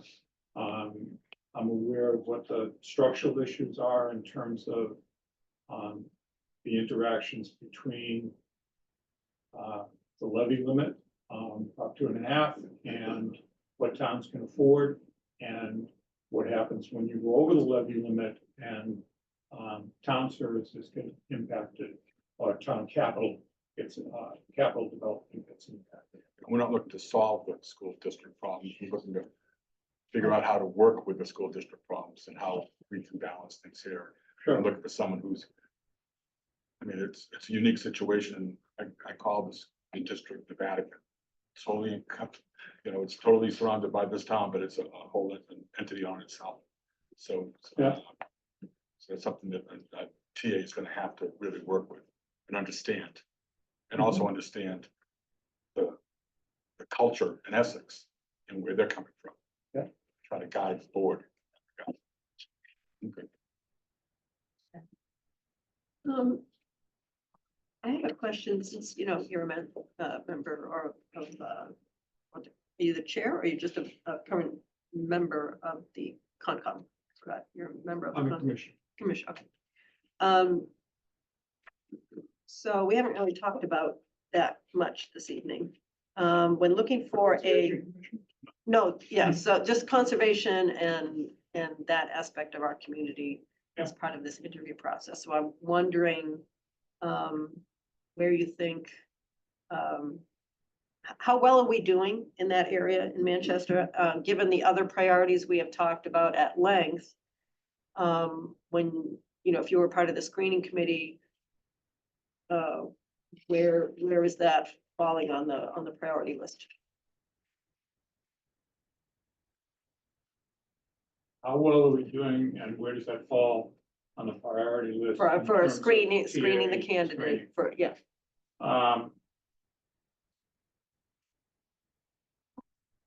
There are challenges in terms of land use in this town. That come up all the time before the conservation commission. And the limitations that get placed on various applications of use to a property. Where does that fall in terms of the priorities of the town? Pretty low. When it comes to my time on the Conservation Commission, I've been very particularly involved in looking at the issues related to the Western Woods and whether there's an emphasis in terms of the policies of the town towards conserving the Western Woods or developing the Western Woods, or allowing some development. Where does that fall in this process of the town administrator? I'd say it was a fairly low priority. it's a very high priority to me personally, but it's a very low priority within the town. And much higher priorities would include facilities development,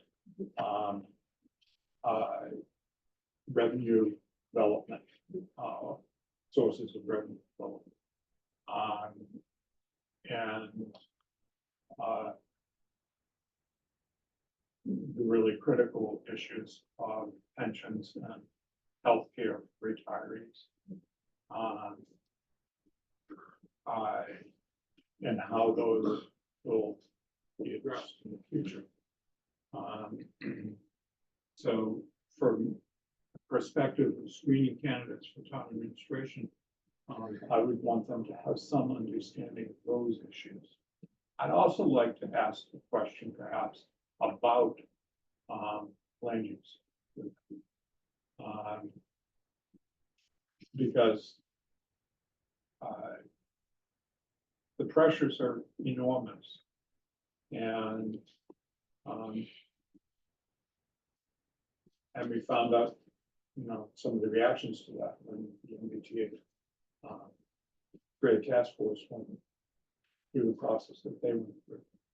And I think it highlights the critical need to not just communicate, but to communicate over again, to get a point across, because people hear it maybe the sixth time. So I hope that is responsive to what you're asking, but Yep. I have a personal interest in it. It's not my overriding priority being in this group as a screener for TA, because I think that we got bigger fish to fry. Although that's very big fish. It's in the back of the truck stinking. One more question. I think you mentioned that you were on this. Don't get me on beavers. You were on the screening committee for the police chief, so that was Chief Conley when he was hired, or Chief was it- Fitzgerald, Chief Fitzgerald. I'm sorry, Chief Fitzgerald, okay. So what did you learn from that process of being on that screening? I think it's really important. One of the things I learned is I think it's really important not to prejudge people based on a resume or an interview.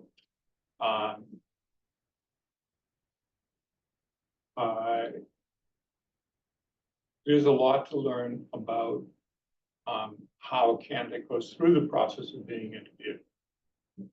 But I think it's critical not to come in with blinders on in terms of what this person may or may not be able to do. Thank you. Okay. Here's a topic that hasn't come up today. Oh, Housing. thanks, John. Housing. You put it fairly high on your list in terms of town concerns or issues that we need to deal with. And I want to know your feeling about how important that is in terms of the background of a candidate you would consider in terms of that person's background. I don't know whether it would be planning board at some point or whatever, what you would look for a town manager to put that fairly high as something that he or she would look at in working here. I think a lot of people have a perspective of Manchester by the Sea as being this very wealthy community that is a very exclusively wealthy community. And the fact of the matter is that it's a very diverse community, and we're squeezing out that a lot of people. Very sad to see Bruce and Beth Heisey leaving town, but they can't afford to live here. The options for housing for long-term residents, the options for housing for people who work in this building, that work in the schools, are vastly diminishing in the time that I've lived here, and that's about 20 25, 26 years.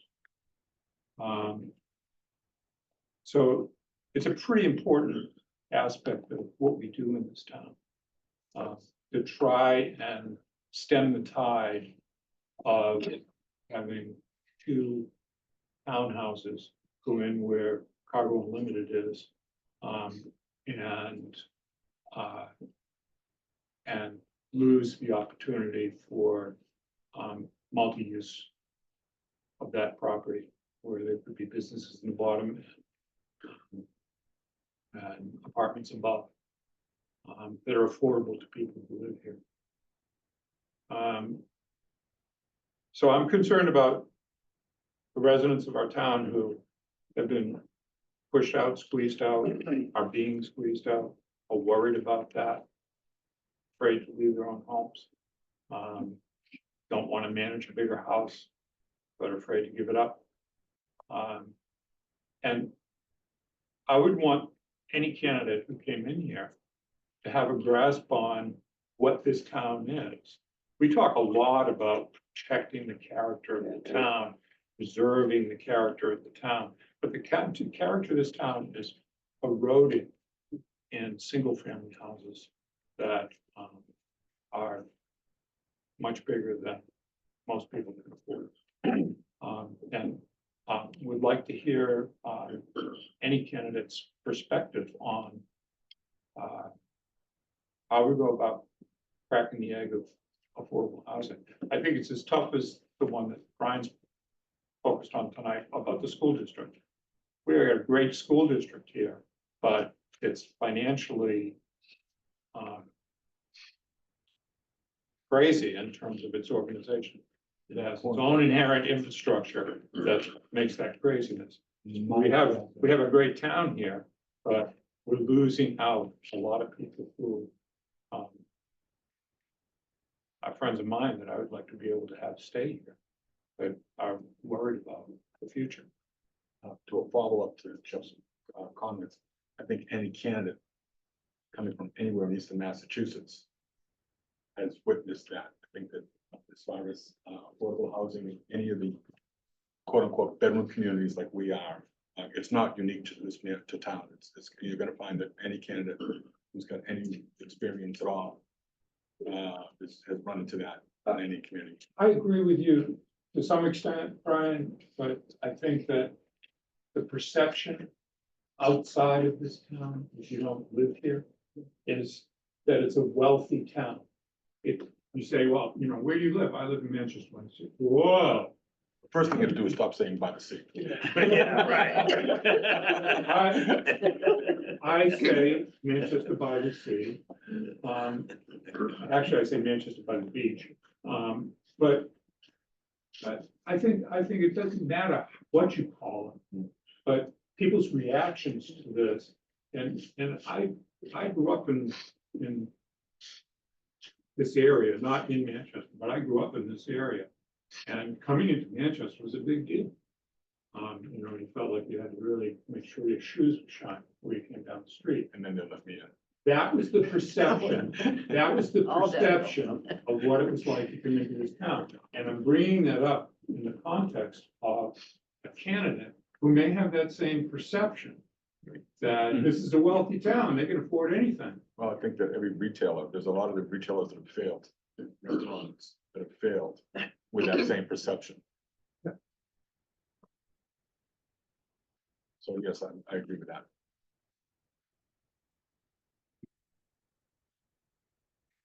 But asked a wide variety of questions. I can't think of. I hear you. I really don't have anything to say. Very rare. Wow. Right Oh, now. Wow. yeah. 8:30 on. Okay, so I'm Martha Driscoll and I'm grateful to be a lifelong resident of a town that is changing. So, in my opinion, this hire is as important as Greg's hire was, because I think we were beginning to evolve then. How many years ago? Almost 12. 12, right? That's well. Right. I am currently a member of the Affordable Housing Trust and the Parks and Rec Committee.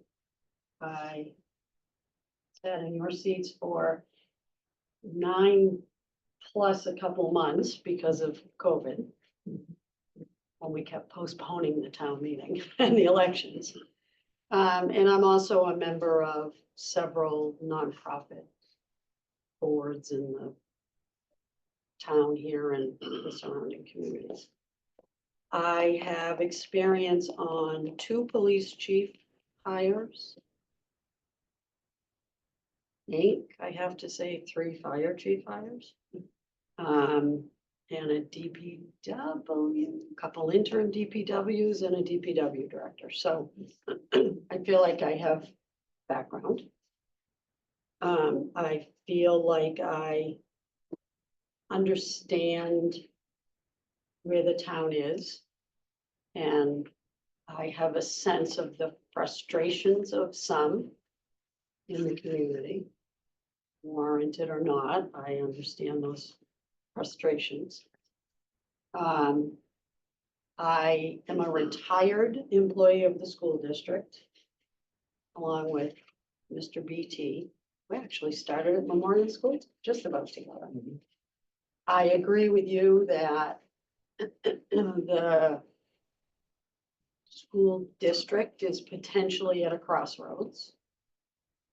I think finding a town administrator with any level of that kind of experience is probably not going to be easy. I think that's probably a role for the next individual that is going to take a group effort to help figure out how we're going to continue sustaining the budget in some form, you know, with the school district. I think we're looking for a proven leader, a strong communicator, someone that absolutely has capital planning and budget experience. Collaborates because of the school district, and as Eli, I think, mentioned, the surrounding communities. Absolutely, we need someone that has got some level of experience working with our state reps, because that's where the grant money's coming from. We can write grant applications all we want, but we need to have someone that goes and knocks on the doors, because that is how we get the money.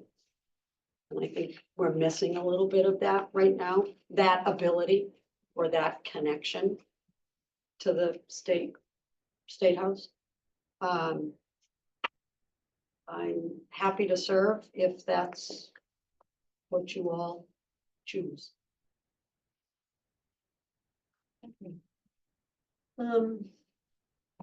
Okay, one of the things that I wanted to ask you about was kind of what I think we started to talk about a few minutes ago, which was housing. Yeah. You know, it's just such a critical issue for the community. And you know, if you were a part of the screening committee, what would you be looking for in a TA? What type of skills or experience that might help us break through some of our longstanding barriers?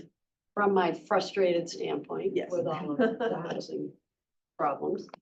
If there was someone that even had the remote minutest piece of information on their resume about housing and any participation in housing projects, from my one perspective, I would put that individual right at the top of the pile and really want to delve into what they know and how what they see in this community. You know, any candidate that's going to come in and interview with a screening committee, they're going to have done their homework. So I would also hope that that would be something a candidate would talk about before we even ask them. And you mentioned also in your write-up, the importance of negotiation Yeah, I with, mean, we have unions, we Yeah. have, agreements with other towns. Could you elaborate a little bit on how you would assess candidates' ability to be a strong negotiator? I would probably want to know, actually, I think it was a question you were asked. Would want to know what were their successes with contract negotiations?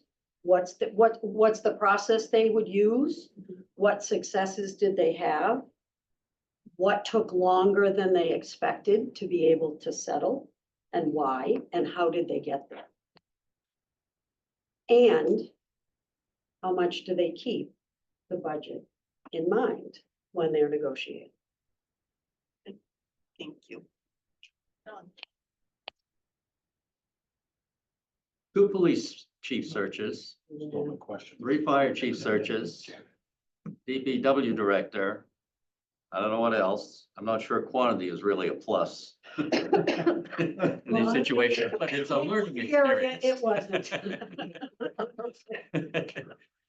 It's a learning experience. So It absolutely you went through that Yeah. and, some things worked out. This was over I guess, 9-year period when you were Yeah. there. So that was Yeah. quite a few It was a lot, searches Yeah. that went on there. And your takeaway from that is, Mhm. It's not easy, um, and you have to be brave enough to choose a candidate that may not have been the popular choice. going to Jeff's comment, were any of those choices poor choices because of a cultural issue or a I perspective? don't like that. I don't like cultural. Don't use the word. So. And let's just say it wasn't what they expected. I think Eli somewhat touched a little bit on the technical versus the leadership piece. And there were a couple times when interviewing was taking place where it was felt that we needed the technical piece. And that the leadership piece would fall into place. We made a mistake there. Okay. So I think it depends on what at the time you firmly believe the strengths are that are absolutely necessary. To return to a topic that I had touched on earlier in the evening, long-term versus short-term. in Nah, terms of right trade-off. candidate, the right candidate. Okay. That Regardless. long-term, short-term, I've been thinking about it since Becky started. It's the right candidate, and it will be interesting to see, for a group to see the resumes. Because I think hiring 12 years ago and hiring now, the candidate pool is gonna be different. It is, I think, in every job, every walk of life, a candidate pool is different now. And, some of us, we see our children, their generation, they're not they don't stay in a job for 25 years. They don't have any They're- qualm about jumping. They're more apt to just, right, wherever the pasture is the greenest at the time. Would that happen here? It could. So from my perspective, it's the right candidate. So the right candidate that checks all of the boxes regardless of whether you think they're sticking I'm around. not sure you're gonna see a candidate, Oh, the checking all the right boxes? candidate that's gonna check all the boxes. But I wouldn't walk away from someone if there was 1 or 2 boxes that we couldn't check, because I would hope that as the boards and as a community, we'd be strong enough to work with those 2 boxes that we weren't too sure were being fully checked, and get that individual to check those boxes. Well, the position you know, position has been written up there. There are a lot of boxes on that position. I haven't seen, is Yeah. there a job, I mean, has the There's a profile. the There's a profiles profile, done? yeah, That's- this is it. It's out there, but it's got a lot of things on it. Well, of course it does. Every profile does. But, you know, is there one person that's gonna check all those boxes? Boy, if there is, we better jump quick. They've already been We hired. should have done it. They've already been hired. That's my, Yep. I've had 2 hours to think about that one. Thank you, Becky, for. Thank you. Yes, thanks, guys. The bar was not on. I'm good. Right. No, I just, to John's point, it's a lot of hires. Yeah, it is. That's a lot of hires, and I'm sure that you've learned, and I've had conversations with Chief Fitzgerald when he was first up.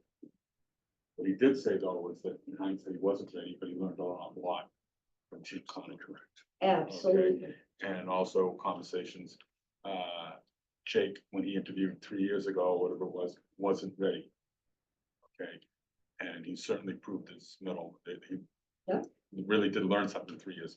We don't want to be that learning curve. We want to.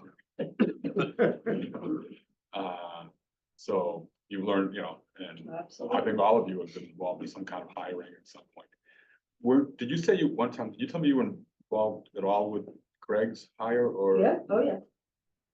How many candidates do you remember? You came out to Lennox, I remember that. Because I was on my way to pick up my I daughter know. in upstate New York, so I stopped to visit them and encourage. How many, let's see, I think we had 7 and then it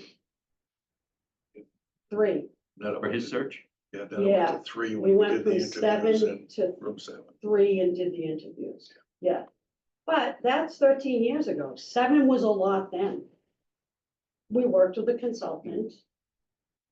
They helped us whittle down. And I can honestly say, there were a couple resumes that the consultants didn't necessarily encourage to be in the 7. We put them in.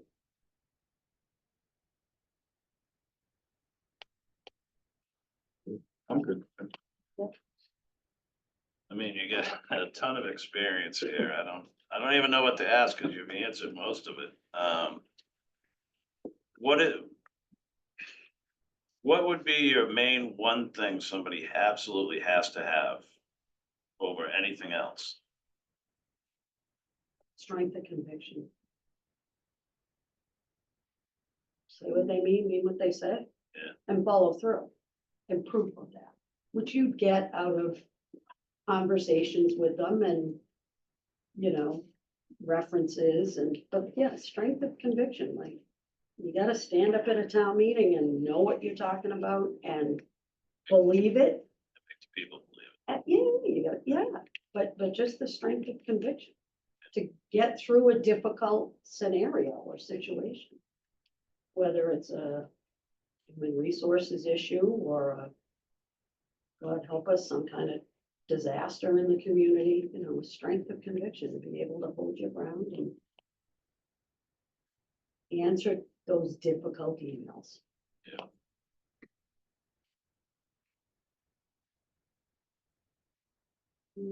Again, Well, listen, we I got a good guess, group here, I guess, so. I guess, the only thing I'm tempted to ask, and you've answered it already, is I've made an awful lot of really bad hires. And I don't think I've learned enough from that. Do you think that your experience? Yeah. Yeah. Yeah. Okay. Yeah, I mean, I think intuition goes a long way. We all have intuition. You get a sense when you sit at a table. I mean, you can read a resume. Yep. But you get a sense when you sit at a table and someone sits down. You know, quite frankly, I remember that because being on the town administrator search was my first experience with it. And I remember there were a couple candidates that came in and sat down and made no attempt to shake anyone's hand. So right away, I'm like, well, I don't know how this is gonna go, but that was like, That was pre-COVID. it wasn't. It was like, that didn't impress me. Mhm. I'm, You're the maybe people I'm, person. And that old school, I guess, that didn't impress me. Very old. In the end, those candidates didn't move through for a lot of reasons. So I feel like it, you get a gut reaction. You get a gut reaction. And if there aren't good gut reactions and good candidates, please be strong enough to start again. Because I think we did make that mistake at least once. Please be strong enough to start again. Heard that a lot. Yeah. So, It might not be a popular decision, but sometimes the popular ones. Oh. Yeah. Oh. Last but not least, I'm in the Bion Pike position. We interviewed Bion, Oh, God. we interviewed Bion to be the harbor master. He was the 13th interview we did for that position that day. Yep. And I told him, I said, if you are not concerned about triskaidekaphobia, maybe you should be now. Yeah. But he just to go, triskaidekaphobia. But just to go back what Muffin said, and not think he knew, and we all knew, he was either gonna blow everybody's socks off and be so impressive, or everybody's gonna say, God, that last guy, what was his name? I don't even remember anything he said. And when he got up and left, I think every one of us said, get the contract. So my name's Tom Keogh. I have not lived in Manchester my whole life yet. Well, that's true. I was talking to Kathy early on today, and Kathy said, I thought you said you were in the screening committee for Greg, and I said I was. She says, it's not on your piece of paper. I said, well, I'll bring that up because yes, I was the chair of the Board of Selectmen at that time. I've had an opportunity to serve the town in many different positions. From elected to the planning board for 2 terms, elected to the Board of Selectmen for 4 terms, and then many other appointed positions. You have to be careful with members of the Board of Selectmen because they tell you you're going to work for a position for 2.5 years, like the 375th chair. So it winds up going on for 4.5 years, to which my dear friend Sue Thorne looked at me at the end of the parade in September, 2.5 years after it was supposed to happen, and said, this is the end. So I do think. Great celebration. Thank you. But I mean, there's so many things that have been brought up. I was going to talk a little bit about a lot about communication, but that's come up so much. But I also noticed in the last couple people we have talked about communication in the town meeting. And I mean, you can communicate via the cricket or on a blog or in select board things that go out with the tax bills, and the number of people who read those can vary depending on the interest level and what's happening at the next town meeting or why the taxes went up. But standing up in front of the town meeting when there are anywhere from 350 to 920 people in the audience, and communicating as the TA or a member of the board, or a resident of the town, takes some skill. But the people really listen to the town administrator. Town administrator is the voice of the town. And it's so important to have a strong person in that voice of the town. It doesn't mean you have to have this big booming voice. It just means you have to have confidence and conviction in what you say.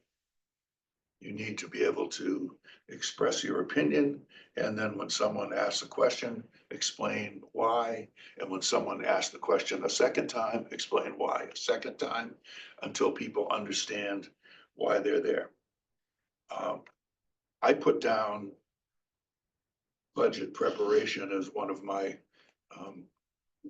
issues that I thought that town administrators need to have, and that could come from being, let's just say, someone like the town accountant in a town who decides that would like to become the town administrator here, Or it could be someone who was a town administrator in another town who knows how to develop your short-term yearly budgets as well as your long-term 5 and 10-year budgets. Because those 5 and 10-year budgets are the things that allow people in the town to know or to figure out exactly, okay, what are we gonna spend this money on? Okay, where's that money going to come from?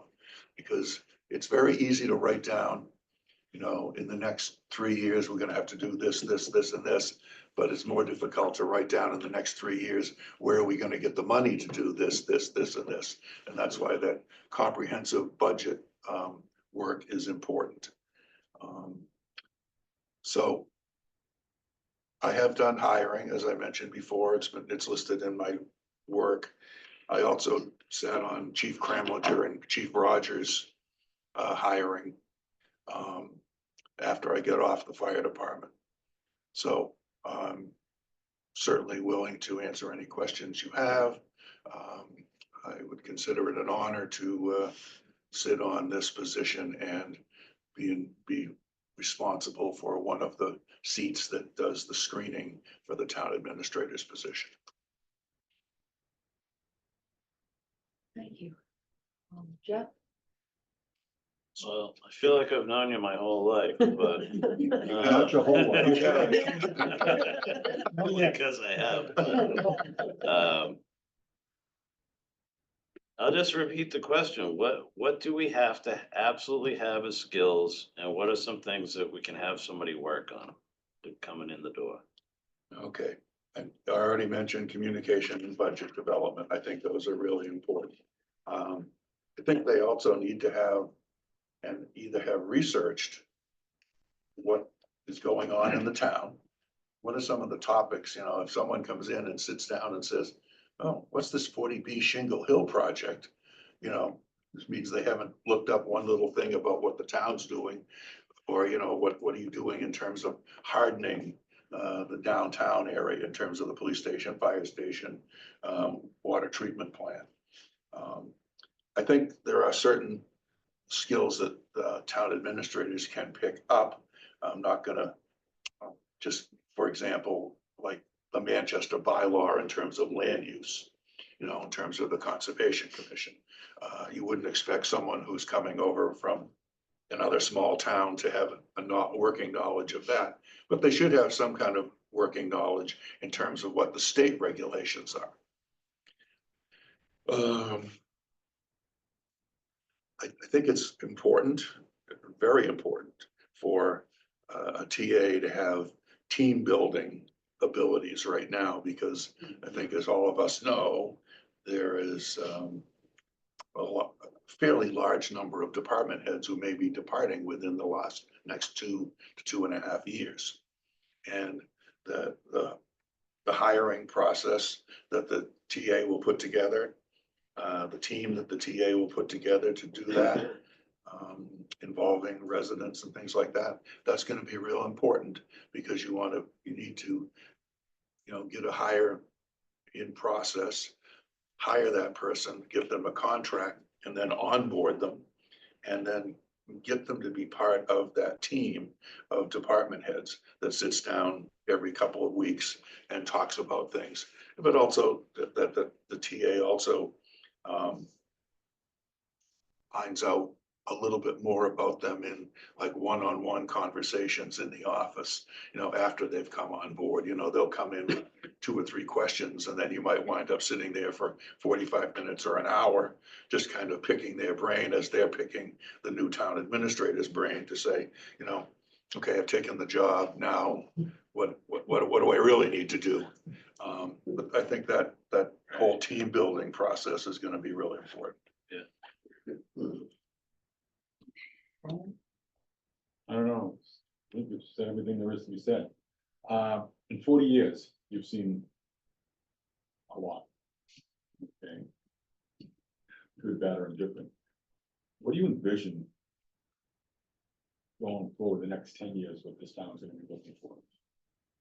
You know, we've got obviously resiliency, we've got, You know, we've got coastal resiliency. what do you think a manager or town TA is gonna face going forward. I refer to it as workforce housing, and we've talked about it here before in terms of, whether it's for the DPW, the firefighters, the police, the teachers, the town hall employees, getting workforce housing, and hopefully if things progress from the present site of the DPW barn and putting a new DPW barn to be constructed, and then opening up that Pleasant Street property for affordable housing, it could be worked in there. So there's some workforce housing in that area.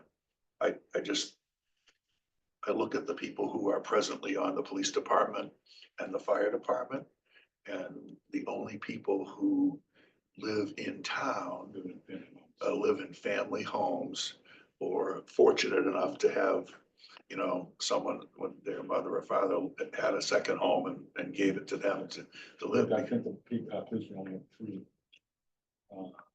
opposites in town, and they're all. Yeah. Within chief and so on. Yeah, and then, you've got, Lieutenant Doucette and the fire department.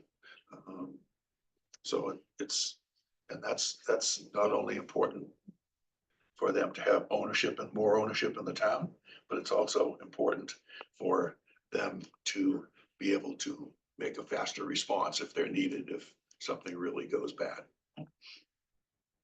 That's all I got. So Tom, you just mentioned, the fact that not only are we gonna be losing Greg, but over the not too distant future, there are some department heads that are also likely to, be retiring. And that means that this new TA is going to need to, be equally as outstanding as Greg has been in hiring people, right? How will you assess, in this process, if you were on the screening committee, how would you assess a potential TA's ability to hire and develop talent? Well, the hiring of the talent, I think you can kind of, you can develop a question within your group of people who are on the screening committee saying, in the last 2 years you've been in your position, how many department head level people have you hired? Describe to us the process that you used and tell us a little bit about the success you've had doing that.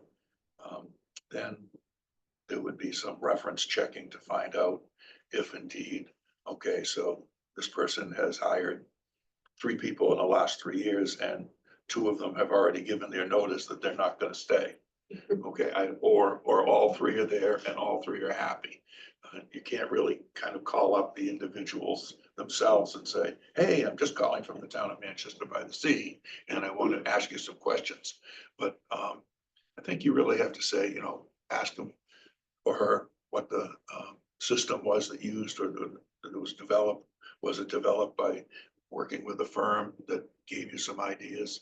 I mean, when I was talking to Muffin earlier today, both of us were straining, trying to remember the name of the guy who was our handler when we were hiring Greg. Man, he was like, just like this. And I mean, he had that system down, and we weren't the only group that he was working with at that time. He was working with multiple communities. But I think you really need to ask the person some questions about what their system was, how did they use it, how would they change it? Or did they change it from when he was first there, he or she was first there, to, the last hire that was made before they left that job? Just to, kind of ask them to kind of self-evaluate their. So that's on the hiring side. What about the developing of talent? Developing of talent, I think, has a lot to do with getting together with smaller groups of department heads. I also think that I think that part of the developing of talent also has to do with the esprit de corps. So when they have a holiday party or they do something as a group, that they try to do something together. Now, that doesn't, you know, that doesn't mean you're gonna do training in that, but there's enough, I think there's enough possible training. For example, you know, Chief Fitzgerald's had some trainings over at the Legion Hall that people have gone to, and some of the department heads have gone to, so they learn a little bit more about the hardening of the area and sea level rise. I have an idea that that is an area where there is probably adequate grant funding monies that are available, that, you know, if we hire a part-time grant writer, and I know that, you know, Tiffany working on that a little bit, but and Sue Croft has working with some grants on that. But maybe not on that particular topic, that we could maybe get some money to develop something so they could work together. And, you know, I don't think there's anything wrong with saying to everybody, hey, you know, this half of the town hall staff is gonna come in for, you know, at 8:30, and they'll go till noon time, and then at noon until 1, we'll have a lunch, and then the other half of the town hall staff will work in the afternoon, and the same thing. But you can't give everybody a day off and just close the facility, but don't. Part of leadership is to take a chance, do something that's a little different, and say, you know, we're gonna work and do this, you know, for 3.5 hours, and then we'll have a lunch, and then another group will come in, and then maybe, you know, at the very end, everybody gets together and just puts their heads together. So that's going off and just because it hasn't been done before, doesn't mean it can't be done.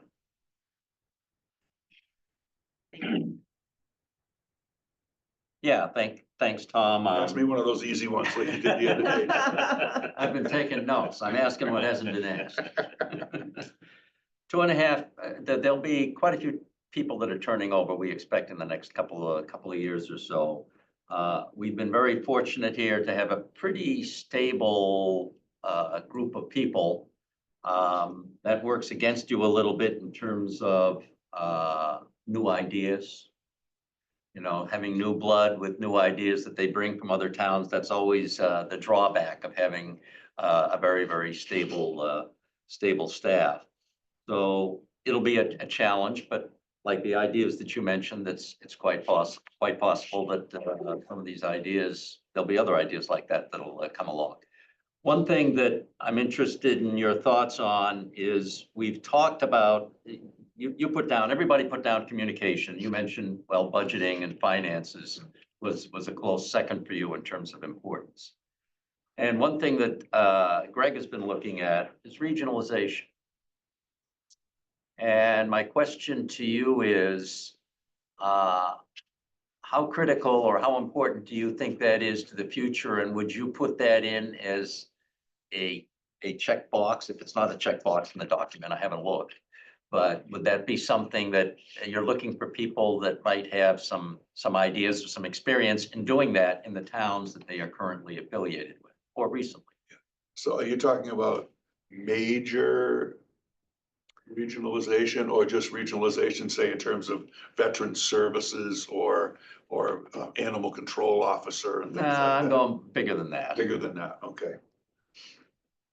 I would say that having some experience in terms of doing some regional work would be a plus or a bonus. It's probably not a requirement, but again, it shows that they've been able to go out and work with other communities. And that's been mentioned previously here in terms of working with the state, working with our legislators, working with the communities. And sometimes we've had success working with other communities. Other times we've had the dump road with the town of Hamilton, and it hasn't been that successful. So it's, you know, I think you can open a lot of doors. And I think one of the things that a new TA needs to do is not only get out in this town, and I suggest in my rough draft, which was on page 4,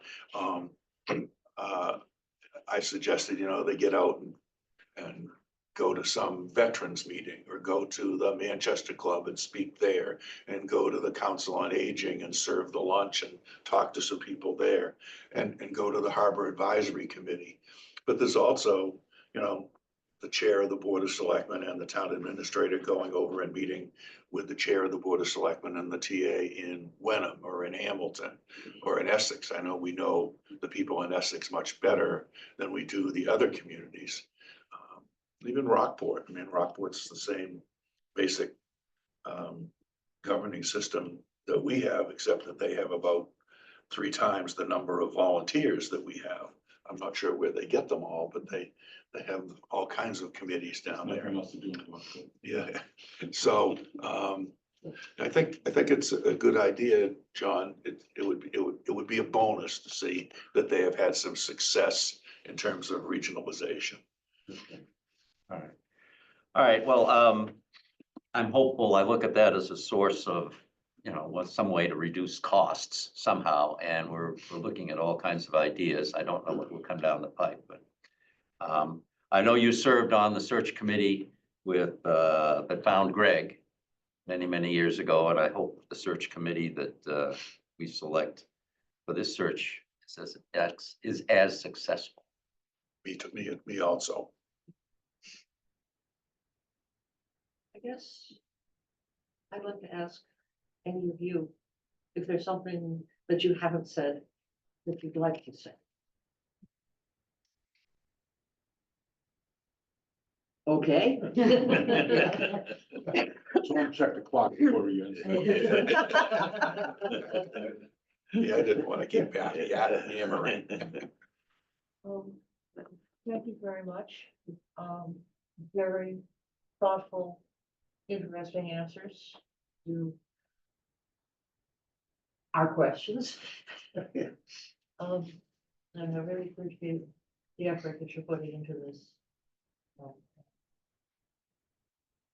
Yeah, I think a search committee of 27 is going to be a problem, so we can't pick all of them. Can I add? We're what- excellent, I'm sorry. What is the, like, where are the other search committee folks coming from? What other groups?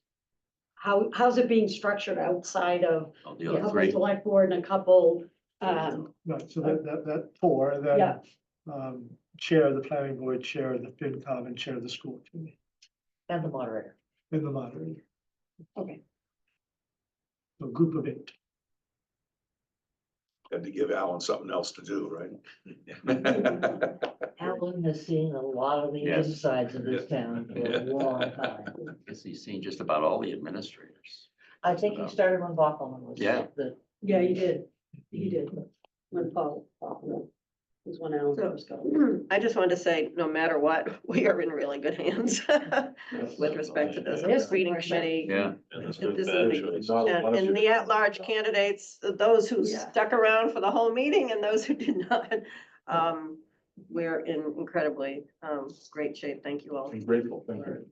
You're certainly welcome. I feel a whole lot better. Except for the decision we have to make on Monday night. Thank you. Thank you, Christine. We had the comfortable. When we bought these seats, going from flat metal seats, and we told Beth Heisey to find some 15-minute seats, some 45-minute seats, and some hour and a half minutes. She brought them all in. These are the 45-minute seats. We certainly after 2.5 hours. For sure. None of them were 2.5 hours. Thanks, Tom. Yeah. Good night, everybody.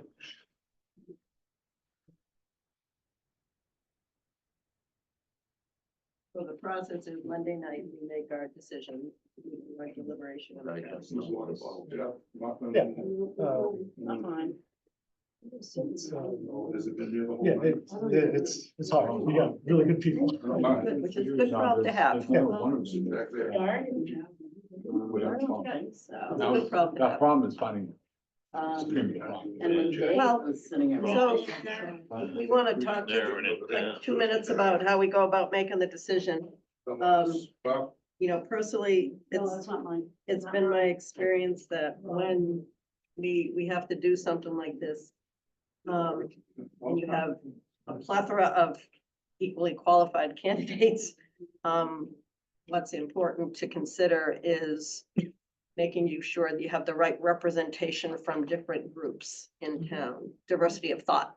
So whether that is, you know, geographical, making sure you have, you know, someone from all sections, you know, of the town, so they're hearing from residents in their neighborhood, or whether it's, you know, different committees. I just think, thinking about how we can take the next few days until we have to make the decision to think about how what types of diversity of thought are important, you know, representation from the schools, representation for, you know, whatever it is. So that's how personally I'm gonna approach trying to digest this, because they're, you know, really, other than that, you flip a coin. You know, I don't think excuse me. it's a very long decision. Right, exactly. Oh, Well, that's mine. Little Oh, tablet. that's yours, Brian. I was wondering where I left that. All right, okay. Jesus. Anyway, that's Thanks for how, I being just honest. want to mention that, She's got my vote. I was just gonna tuck it right in there. you know, that's kind of how I'm gonna try and think about this. I'm gonna go back and look at all the names. Okay, this one covers this base and that one covers that base, and at the end of the, Yeah, you gotta Hey, keep how in do mind, though, when you talk about, there's still, talk about schools, we got someone from the school Right. committee coming. Okay? right, So we that's do what I'm have- saying. You don't want too much yeah, overlap, right? So we do Wanna have make sure coverage you- on all those areas. Right. So, Yeah. Would it be possible for Tiffany to get the recording of this up before Monday? Yeah, probably. Yeah. All of you would like to look at it? I don't know whether all of us would like to look at it, but I would like to look Well, at it. some of you would. some of it, I took my notes. The audio. Holly, you already, I think the audio is gonna be a little tough for some of the candidates, because they had their back. I know when I listen to these Well, meetings. this is coming up here, so we. Okay, well, sometimes when they have the back, I don't know, I have trouble hearing them, but it's worth a shot. Yeah, I know. yeah. AI generates a transcript of it too. So, yeah, fine. Let me talk to her about it. If you, it She's probably inebriated now. would be I handy. don't think so. She went out, it was all the girls from town, all went out drinking tonight. You know, Brian, What are you giving I'm not secrets sure away? that is an accurate Something recorded? representation. Excuse me. So anything else that would be helpful to you? No, I think that. Make your own It's a tough little, decision. your own little chart. Yeah. I've got my first set of grades already put down on paper, so Did I fail? you failed when the first time you started. Yeah. Well, at least I know I can only go up from here. Yeah. The bar is pretty low. I may have misspoke when asked what I would do, what I learned from being in jail, but that's another story for another time. Okay, is there? That's a- hard. Motion to There is a adjourn. motion. There Second. is. All in favor of adjourning? Aye. Aye. So what I may do is I may send you an email